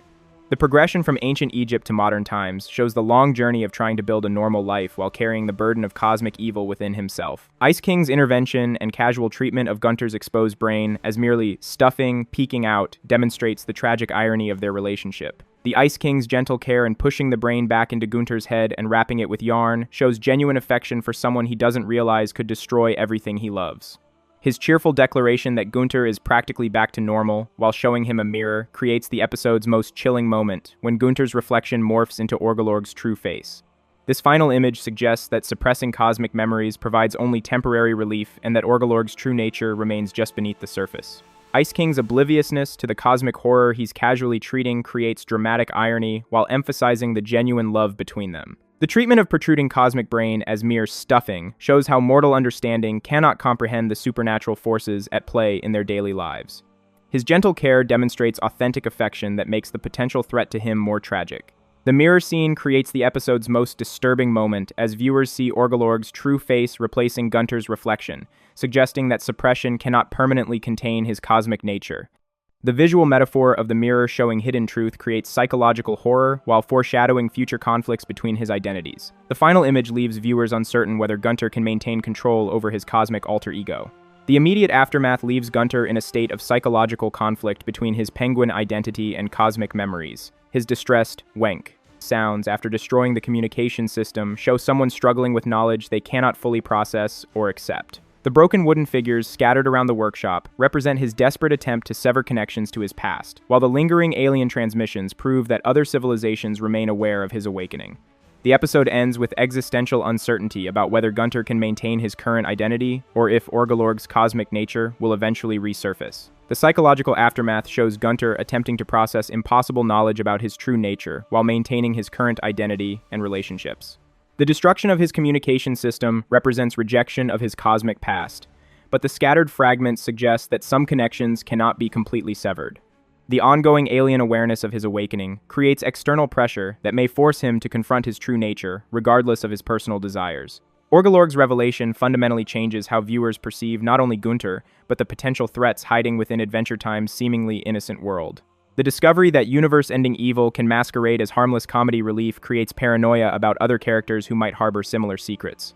His presence in the Ice Kingdom throughout the series takes on sinister implications, suggesting that cosmic-level threats have been observing and potentially influencing events from the beginning. The Elder Alien's blame of his return on makeouts adds dark humor while emphasizing how easily cosmic balances can be disrupted by mundane actions. The retroactive recontextualization of Gunter's previous appearances creates new layers of meaning and potential threat in every innocent moment he shared with Ice King and other characters. The knowledge that cosmic evil has been present throughout the series hiding in plain sight adds paranoid tension to future episodes. The casual disruption of cosmic balances through ordinary actions demonstrates how mortal activities can have unintended supernatural consequences. The character represents Adventure Time's ability to subvert expectations by revealing profound darkness within established comedy elements. Gunter's transformation from running gag to existential threat demonstrates how the series uses familiar characters to explore themes of identity, memory, and the nature of evil. His internal conflict between Penguin and Cosmic Entity creates sympathy for a character who never chose to be either a world destroyer or an innocent pet. The episode's exploration of how trauma and suppressed memories can resurface adds psychological depth to what initially appears as simple fantasy horror. The subversion of expectations through revealing hidden darkness in comedy characters shows Adventure Time's sophisticated approach to character development and world building. The internal conflict between identities creates genuine pathos for someone caught between incompatible natures through no choice of their own. The exploration of suppressed memories and trauma adds psychological realism to fantastic elements. Orgalorg's lasting impact on Adventure Time comes from how he embodies the series' central theme that appearances deceive, and that great power often comes with great cost. His relationship with Ice King becomes tragic, knowing that Simon's only companion could potentially destroy everything he's trying to protect. The character serves as a reminder that Adventure Time's world contains threats operating on scales beyond human comprehension, with consequences that extend far beyond individual relationships or kingdoms.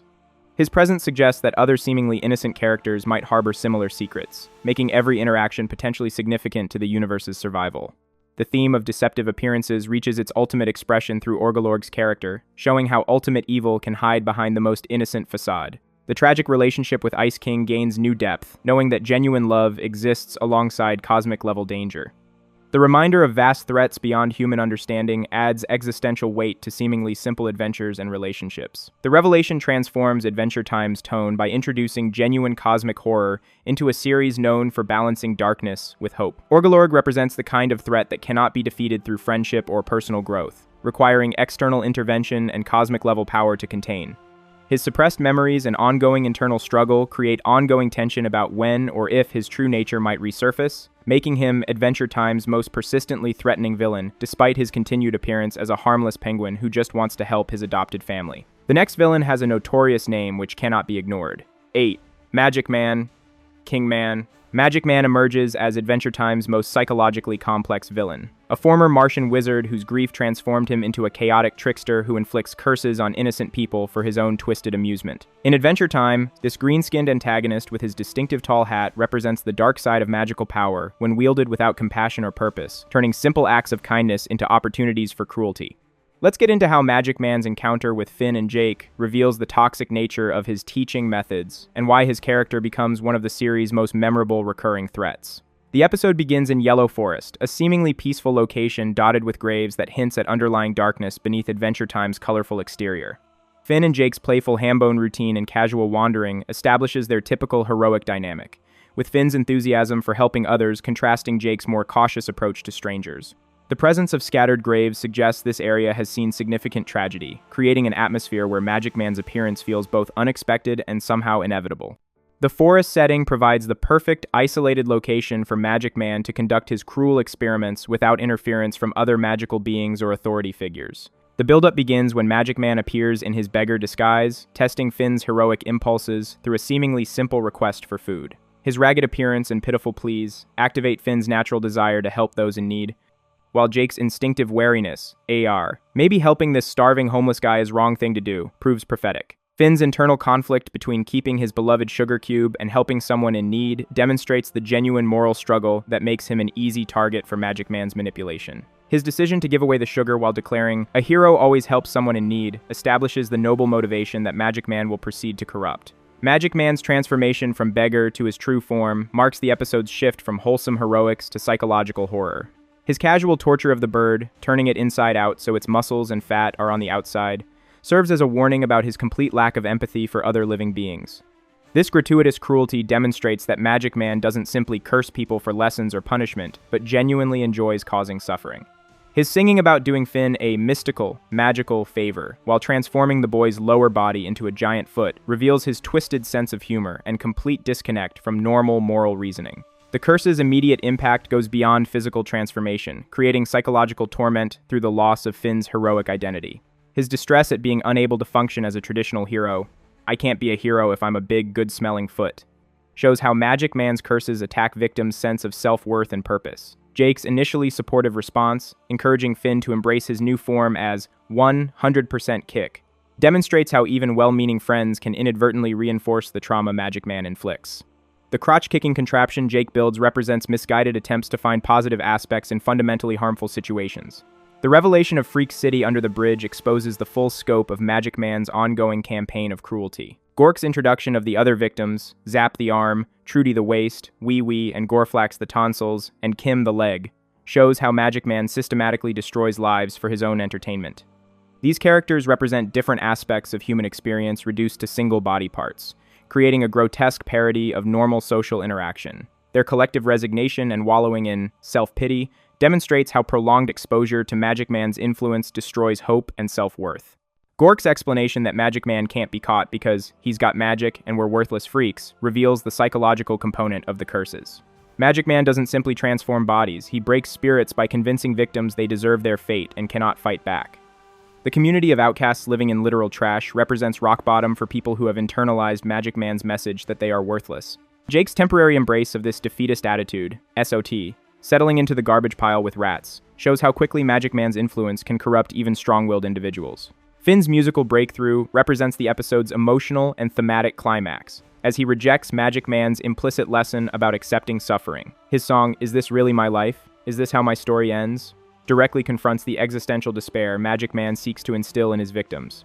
The transition from questioning his fate to declaring, heck no, darn it, no, this isn't how I go, demonstrates Finn's refusal to let trauma define his identity. His decision to physically fight depression by kicking his fellow victims out of their comfort zone shows how genuine heroism sometimes requires forcing people to confront uncomfortable truths about their situations. The formation of the composite person from the scattered body parts creates a powerful metaphor for community healing and mutual support. Kim's reluctance to work with Trudy, I freaking hate Trudy, reflects how trauma isolates people and makes cooperation difficult. Finn's aggressive insistence that they work together despite their mutual dislike demonstrates that recovery often requires external intervention from someone who refuses to accept defeat. Their combined form represents wholeness achieved through interdependence rather than individual strength. Magic Man's reappearance in beggar form tests whether Finn has learned to be more selfish and suspicious of those seeking help. His continued offer of food shows his inability to conceive that someone might maintain compassion after experiencing his cruelty. The group's unified attack on Magic Man represents collective action against systemic abuse, with each member contributing their unique abilities to the fight. Zap's punch and Gork's lava demonstrate that victims can reclaim agency when they work together and refuse to accept their assigned roles as helpless outcasts. The confrontation's resolution through Finn's expression of pure hatred, I wish I'd never been nice to you because you're just a big jerk, satisfies Magic Man's twisted educational goals. His declaration that you've finally learned your lesson reveals his belief that cynicism and mistrust represent maturity and wisdom. The automatic restoration of everyone's original forms shows that Magic Man's curses serve primarily psychological rather than permanent physical purposes. His escape through a portal while claiming, "You're welcome," demonstrates his complete inability to understand the genuine harm he causes. The immediate aftermath reveals the lasting positive effects of their shared struggle, as the former victims choose to remain linked despite regaining their individual bodies. Their declaration that we're strong together shows how trauma can sometimes forge stronger communities when people refuse to let it isolate them. Gork's leadership of this voluntary collective represents healing through mutual support rather than individual resilience. Their cheerful farewell to Finn demonstrates gratitude without the bitter resentment that Magic Man likely expected his lesson to produce. Magic Man's impact on Adventure Time extends far beyond this single episode, establishing him as the series' primary representative of arbitrary cruelty and psychological manipulation. His method of disguising torture as teaching creates a particularly insidious form of villain who claims moral authority while causing genuine harm. The episode's exploration of how communities can form around shared trauma while maintaining hope and mutual support provides a template for addressing real-world challenges.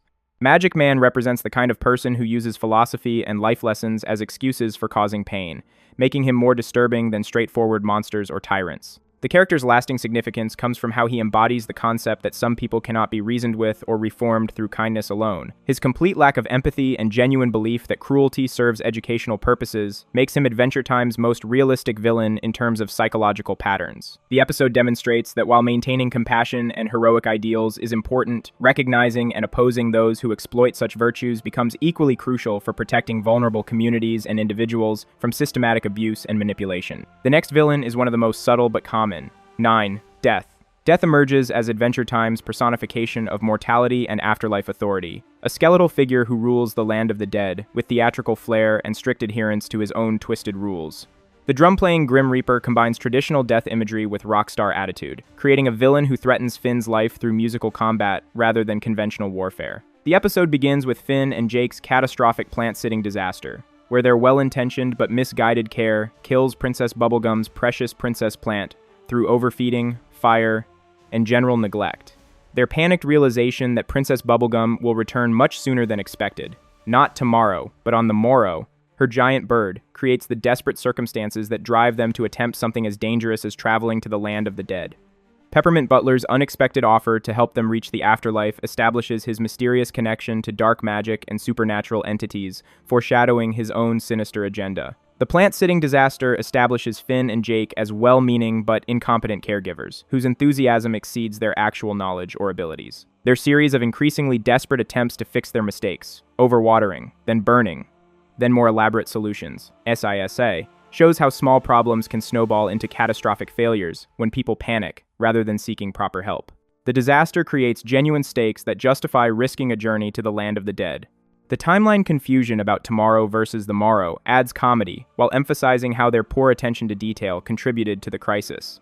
The misunderstanding shows their tendency to hear what they want to hear rather than paying careful attention to important details.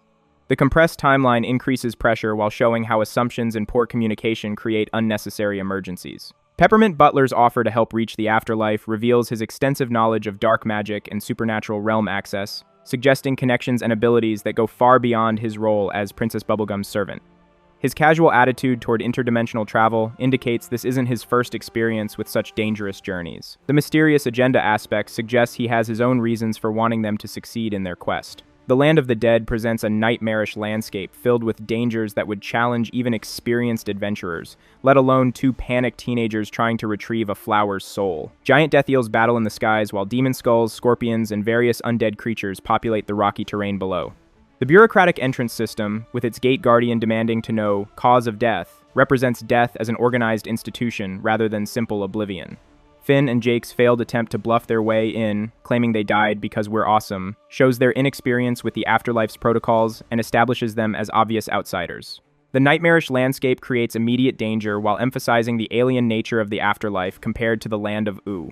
The death eels and various creatures show that death doesn't mean peace, but rather continuation of conflict and struggle in different forms. The hostile environment makes their quest feel genuinely perilous rather than simply inconvenient, adding weight to their decision to risk everything for Princess Bubblegum's plant. The bureaucratic entrance system adds absurdist humor while suggesting that death operates according to rules and procedures rather than chaos or randomness. The Gate Guardian's demands show that even the afterlife has administrative requirements and security protocols that must be followed. The systematic approach to death processing creates unexpected comedy while maintaining the serious stakes of their infiltration attempt. The failed bluff attempt demonstrates their naivety about afterlife operations and their tendency to rely on confidence rather than preparation when facing unknown situations. Their assumption that enthusiasm and attitude can overcome institutional barriers shows immaturity that puts them at disadvantage in dealing with supernatural bureaucracy. The failure establishes them as obvious interlopers who don't belong in the realm of the dead. The flesh-hungry skeletons who swarm Finn and Jake demonstrate the Land of the Dead's hostile nature toward living visitors. The undead creatures, led by the enthusiastic Lester, treat living flesh as a rare delicacy worth fighting over, creating genuine physical danger beyond the existential threat of being in the afterlife. Their ability to reattach their own heads after Finn punches them off shows the futility of traditional combat in a realm where the inhabitants are already dead. The River of Forgetfulness adds psychological horror to physical threats, stripping Jake of his memories and personality when he drinks the cursed water despite Finn's warnings. The flesh-hungry skeletons create immediate physical threat while emphasizing the fundamental incompatibility between living visitors and dead inhabitants. Their enthusiasm for fresh meat adds dark humor while maintaining genuine danger that could end the quest before reaching death himself. The swarming behavior suggests coordinated hunting that makes them more dangerous than random undead encounters. The head reattachment ability demonstrates the different rules governing existence in the Land of the Dead, where conventional violence becomes ineffective against enemies who cannot be traditionally injured or killed. The futility of physical combat forces Finn and Jake to rely on evasion and cleverness rather than their usual straightforward heroic approach. The different physics and biology of the afterlife create strategic challenges that test their adaptability. The River of Forgetfulness represents psychological threat that could be more devastating than physical death, stripping away identity and personality that make individuals who they are. Jake's loss of memory demonstrates how easily fundamental aspects of self can be destroyed through contact with supernatural forces. The psychological horror element shows that the Land of the Dead threatens existence on multiple levels beyond simple mortality. Death's introduction occurs while he peacefully rakes patterns in the dirt of his glowing white castle, presenting him as surprisingly domestic for such a cosmic entity. His immediate recognition that Finn and Jake don't belong in his realm, "Who are you? You're in my castle," establishes his territorial nature and authority over the afterlife. When Finn demands the Princess Plant's soul and Jake's memory in a theatrical ghost voice, Death's dismissive response and declaration that "you can't kick me because your brain is stupid" reveals his arrogant personality and contempt for mortal intelligence. The peaceful raking activity creates cognitive dissonance between Death's cosmic role and his mundane gardening hobby, humanizing him while maintaining his supernatural authority. The domestic setting suggests that even cosmic entities have downtime and personal interests beyond their official duties. The contradiction between his universal significance and ordinary activities adds complexity to his character. The territorial response shows Death's surprise at having living beings penetrate his domain, indicating their infiltration represents genuine security breach rather than routine occurrence. His authority over the afterlife comes through in his confident dismissal of their presence, and his assumption that they cannot threaten him in his own realm. The immediate recognition of their living status shows his supernatural perception abilities. The ghost voice mockery demonstrates Death's immunity to intimidation attempts and his amusement at mortal efforts to seem threatening in his domain. His insult about brain stupidity shows arrogant contempt for human intelligence, while revealing his casual cruelty toward those he considers inferior. The dismissive response establishes him as confident in his power, while suggesting he's dealt with similar intrusion attempts before. The musical battle challenge represents Death's preferred method of settling disputes, turning Mortal Kombat into performance art with deadly stakes. His setup on the drum kit with microphone shows this is a practiced routine, suggesting he regularly uses musical contests to determine visitors' fates. Finn's desperate choice of sleigh bells against Death's elaborate drum setup creates a David versus Goliath scenario, where the human hero appears hopelessly outmatched. The performance itself becomes a spectacle of contrasts. Death's professional death metal screaming with detachable feet continuing to play drums versus Finn's enthusiastic but amateur bell jingling. The musical combat system transforms traditional death confrontation into artistic competition, showing Death's theatrical personality and his need to make everything into entertainment. The preference for musical battle over physical combat suggests he values creativity and performance skill over brute force or traditional warrior abilities. The setup indicates this is his standard approach to settling disputes with living visitors. The elaborate drum kit demonstrates Death's commitment to musical excellence and his preparation for these types of encounters, suggesting he takes pride in his performance abilities as much as his cosmic authority. The professional setup contrasts with Finn's desperate improvisation, emphasizing the mismatch in preparation and experience. The theatrical elements show Death's need for dramatic presentation, even in life or death situations. The David versus Goliath dynamic creates underdog sympathy for Finn, while emphasizing the apparent futility of his challenge against Death's superior equipment and experience. The contrast between professional death metal performance and amateur bell jingling adds comedy while maintaining genuine stakes for Finn's survival. The mismatch emphasizes how completely unprepared Finn is for this type of confrontation. Death's musical performance showcases his theatrical nature and supernatural abilities, with fireworks exploding overhead, smoke forming skull shapes, fire surrounding him, and electric guitars providing background music despite no visible band. His slide across the stage on his knees and the dramatic finale with black smoke rising from his body demonstrate showmanship that goes far beyond simple musical ability. Finn's response, screaming and rolling around the stage while jumping on sleigh bells, shows determination but clearly lacks Death's technical skill and supernatural enhancement. The supernatural performance effects demonstrate Death's cosmic power while maintaining his rockstar persona, showing how he combines traditional Grim Reaper imagery with modern entertainment values. The invisible band suggests his control over supernatural forces that can provide musical accompaniment on demand. The theatrical elements indicate his need to make every performance memorable and impressive.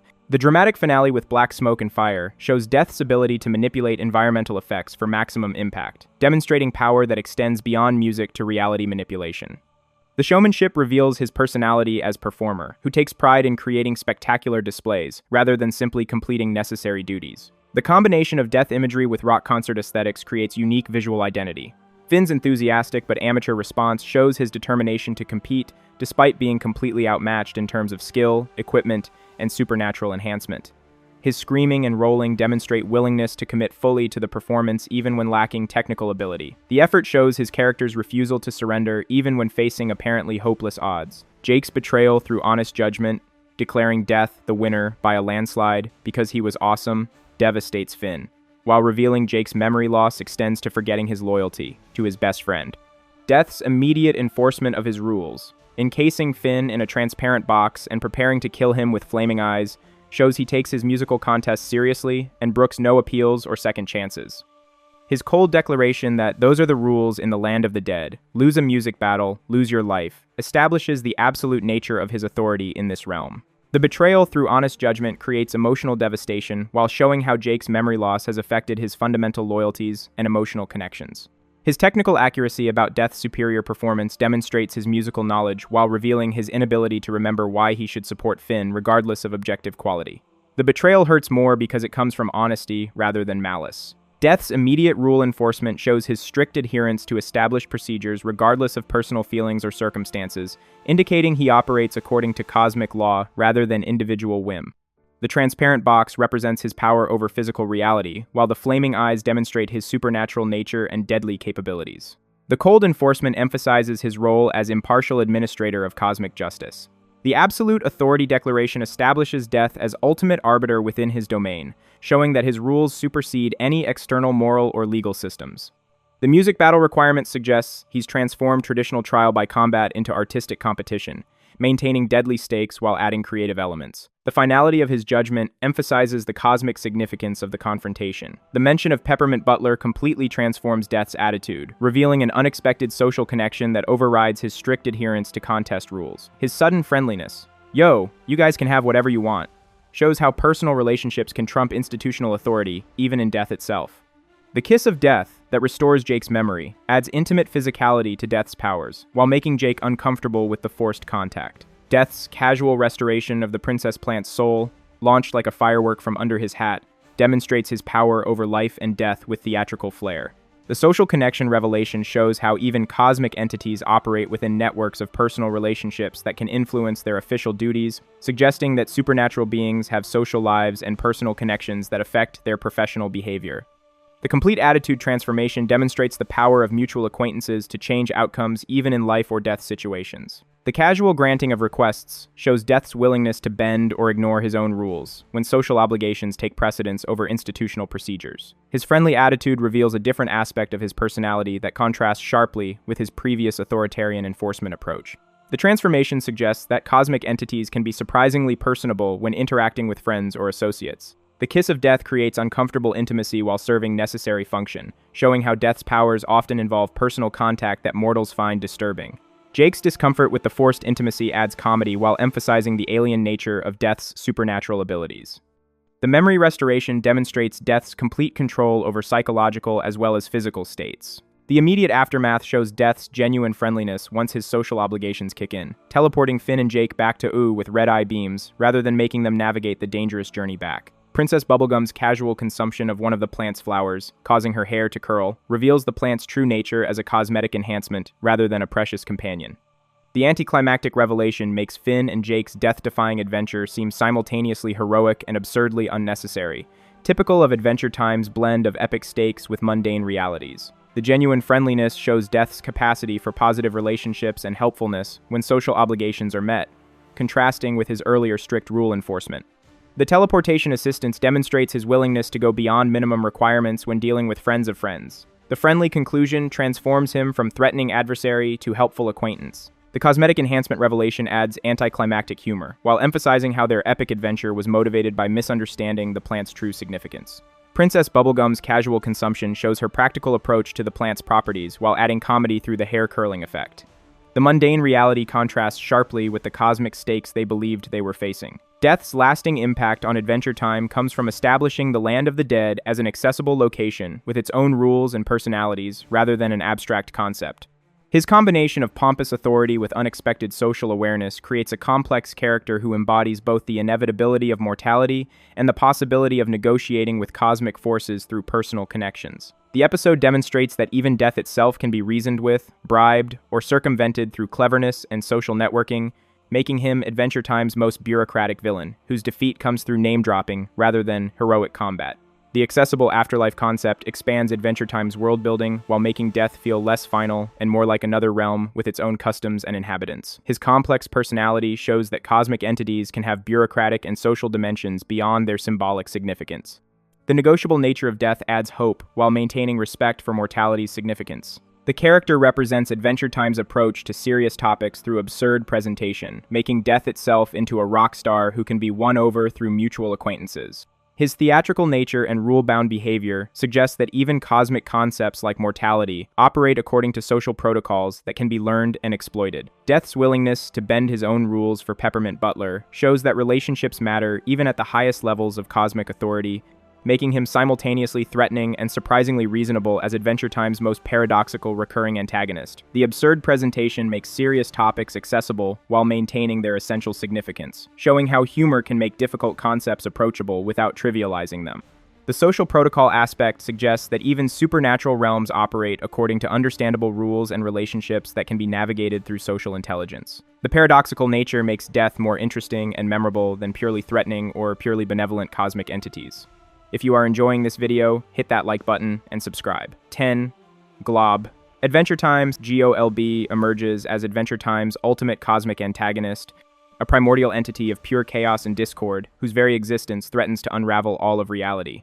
The shapeless mass of darkness with glowing eyes and tentacles represents the antithesis of creation itself, arriving in Oo's darkest hour to consume everything that gives life meaning and structure.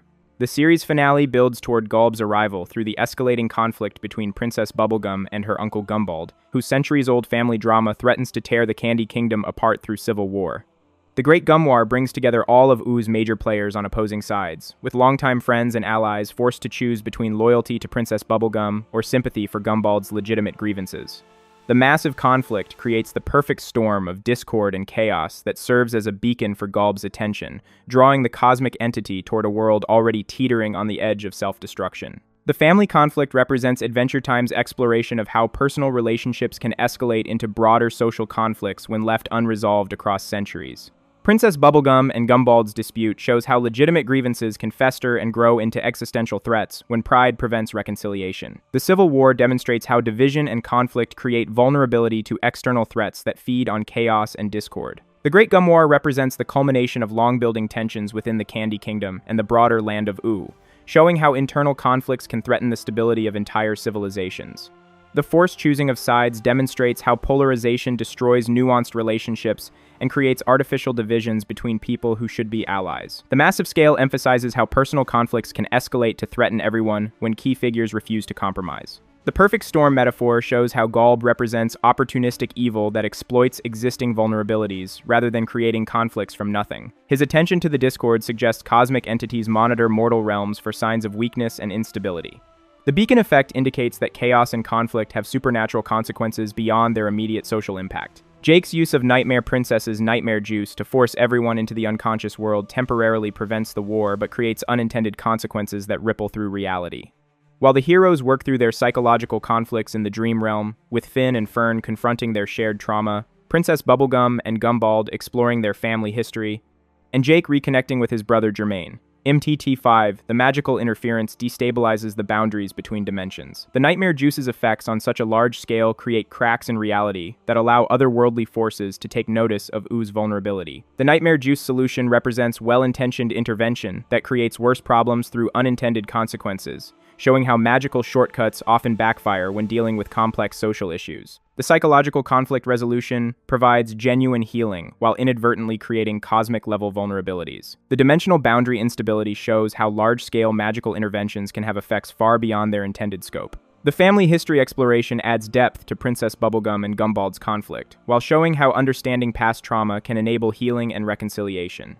The shared trauma confrontation between Finn and Fern provides closure to long-standing character conflicts while demonstrating healthy approaches to processing difficult experiences. The brotherly reconnection shows how family relationships can be restored even after long separation and misunderstanding. The reality cracks represent how even positive, magical interventions can create cosmic vulnerabilities when applied on unprecedented scales. The otherworldly attention suggests that cosmic entities constantly monitor dimensional boundaries for signs of weakness or instability.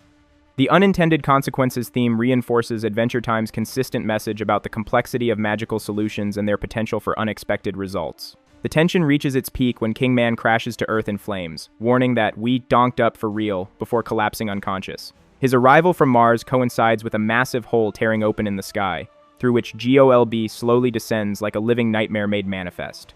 The entity's appearance defies easy description, a constantly shifting mass of darkness with multiple glowing eyes and tentacles that seem to exist in several dimensions simultaneously. Dark clouds cover the sky as Golby's presence begins warping reality around him, creating an atmosphere of existential dread that affects every living being in Uwu.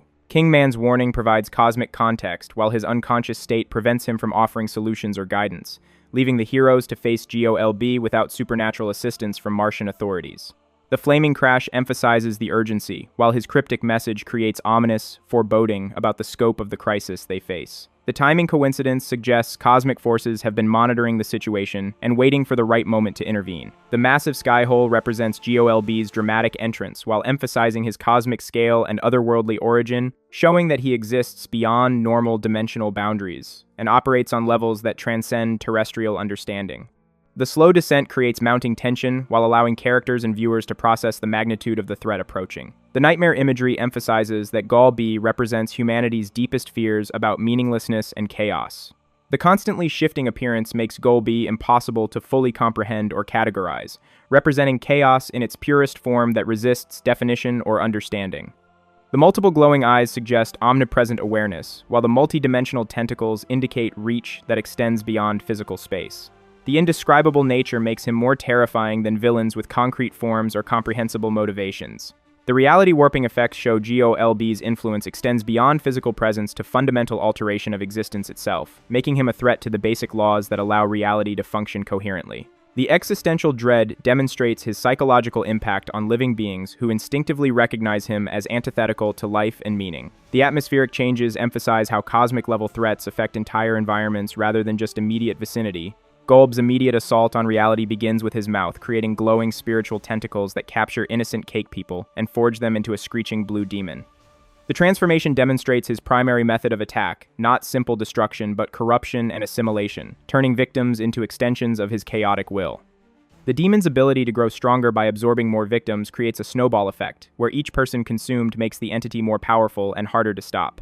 When Princess Bubblegum's Gumball Guardians attempt to contain the threat, one becomes infected and transforms into another GOLB demon, showing how even the kingdom's most powerful defenses become weapons against them. The spiritual tentacle attack shows Golb's ability to target souls rather than just physical bodies, making him a threat to existence on fundamental levels beyond mortality. The corruption and assimilation demonstrate his goal of transforming rather than eliminating opposition, creating armies from his victims rather than simply destroying them. The Forge imagery suggests industrial-scale processing of souls that makes each attack more efficient than the last. The Screeching Blue Demon represents the complete corruption of innocence and joy, with cake people's natural sweetness and happiness transformed into instruments of chaos and discord. The snowball effect creates exponential threat growth that makes early intervention crucial, while showing how quickly GOLB's influence can overwhelm resistance. The growing strength mechanic rewards aggression while punishing defensive strategies. The Gumball Guardian infection demonstrates how Golb's corruption can turn protective systems against those they're meant to defend, showing his sophisticated understanding of organizational structures and defensive strategies. The transformation of kingdom defenses into attack forces creates immediate tactical disadvantage, while proving that conventional military approaches. The tension escalates during their mission to collect gems from various crowns of power across the land. Billy's explanation that they must snatch the gems rather than ask for them because the fate of the world hangs in the balance creates moral ambiguity that should serve as a warning sign. Their theft spree takes them through the Ice Kingdom, various princess domains, and finally to Lumpy Space Princess, with each robbery feeling increasingly wrong despite the supposedly noble goal. Finn's discomfort with stealing, particularly when he struggles to extract LSP's deeply embedded gem, hints at his innate moral compass recognizing something amiss with their methods. If you enjoyed the video, make sure to subscribe, and I'll see you in the next video.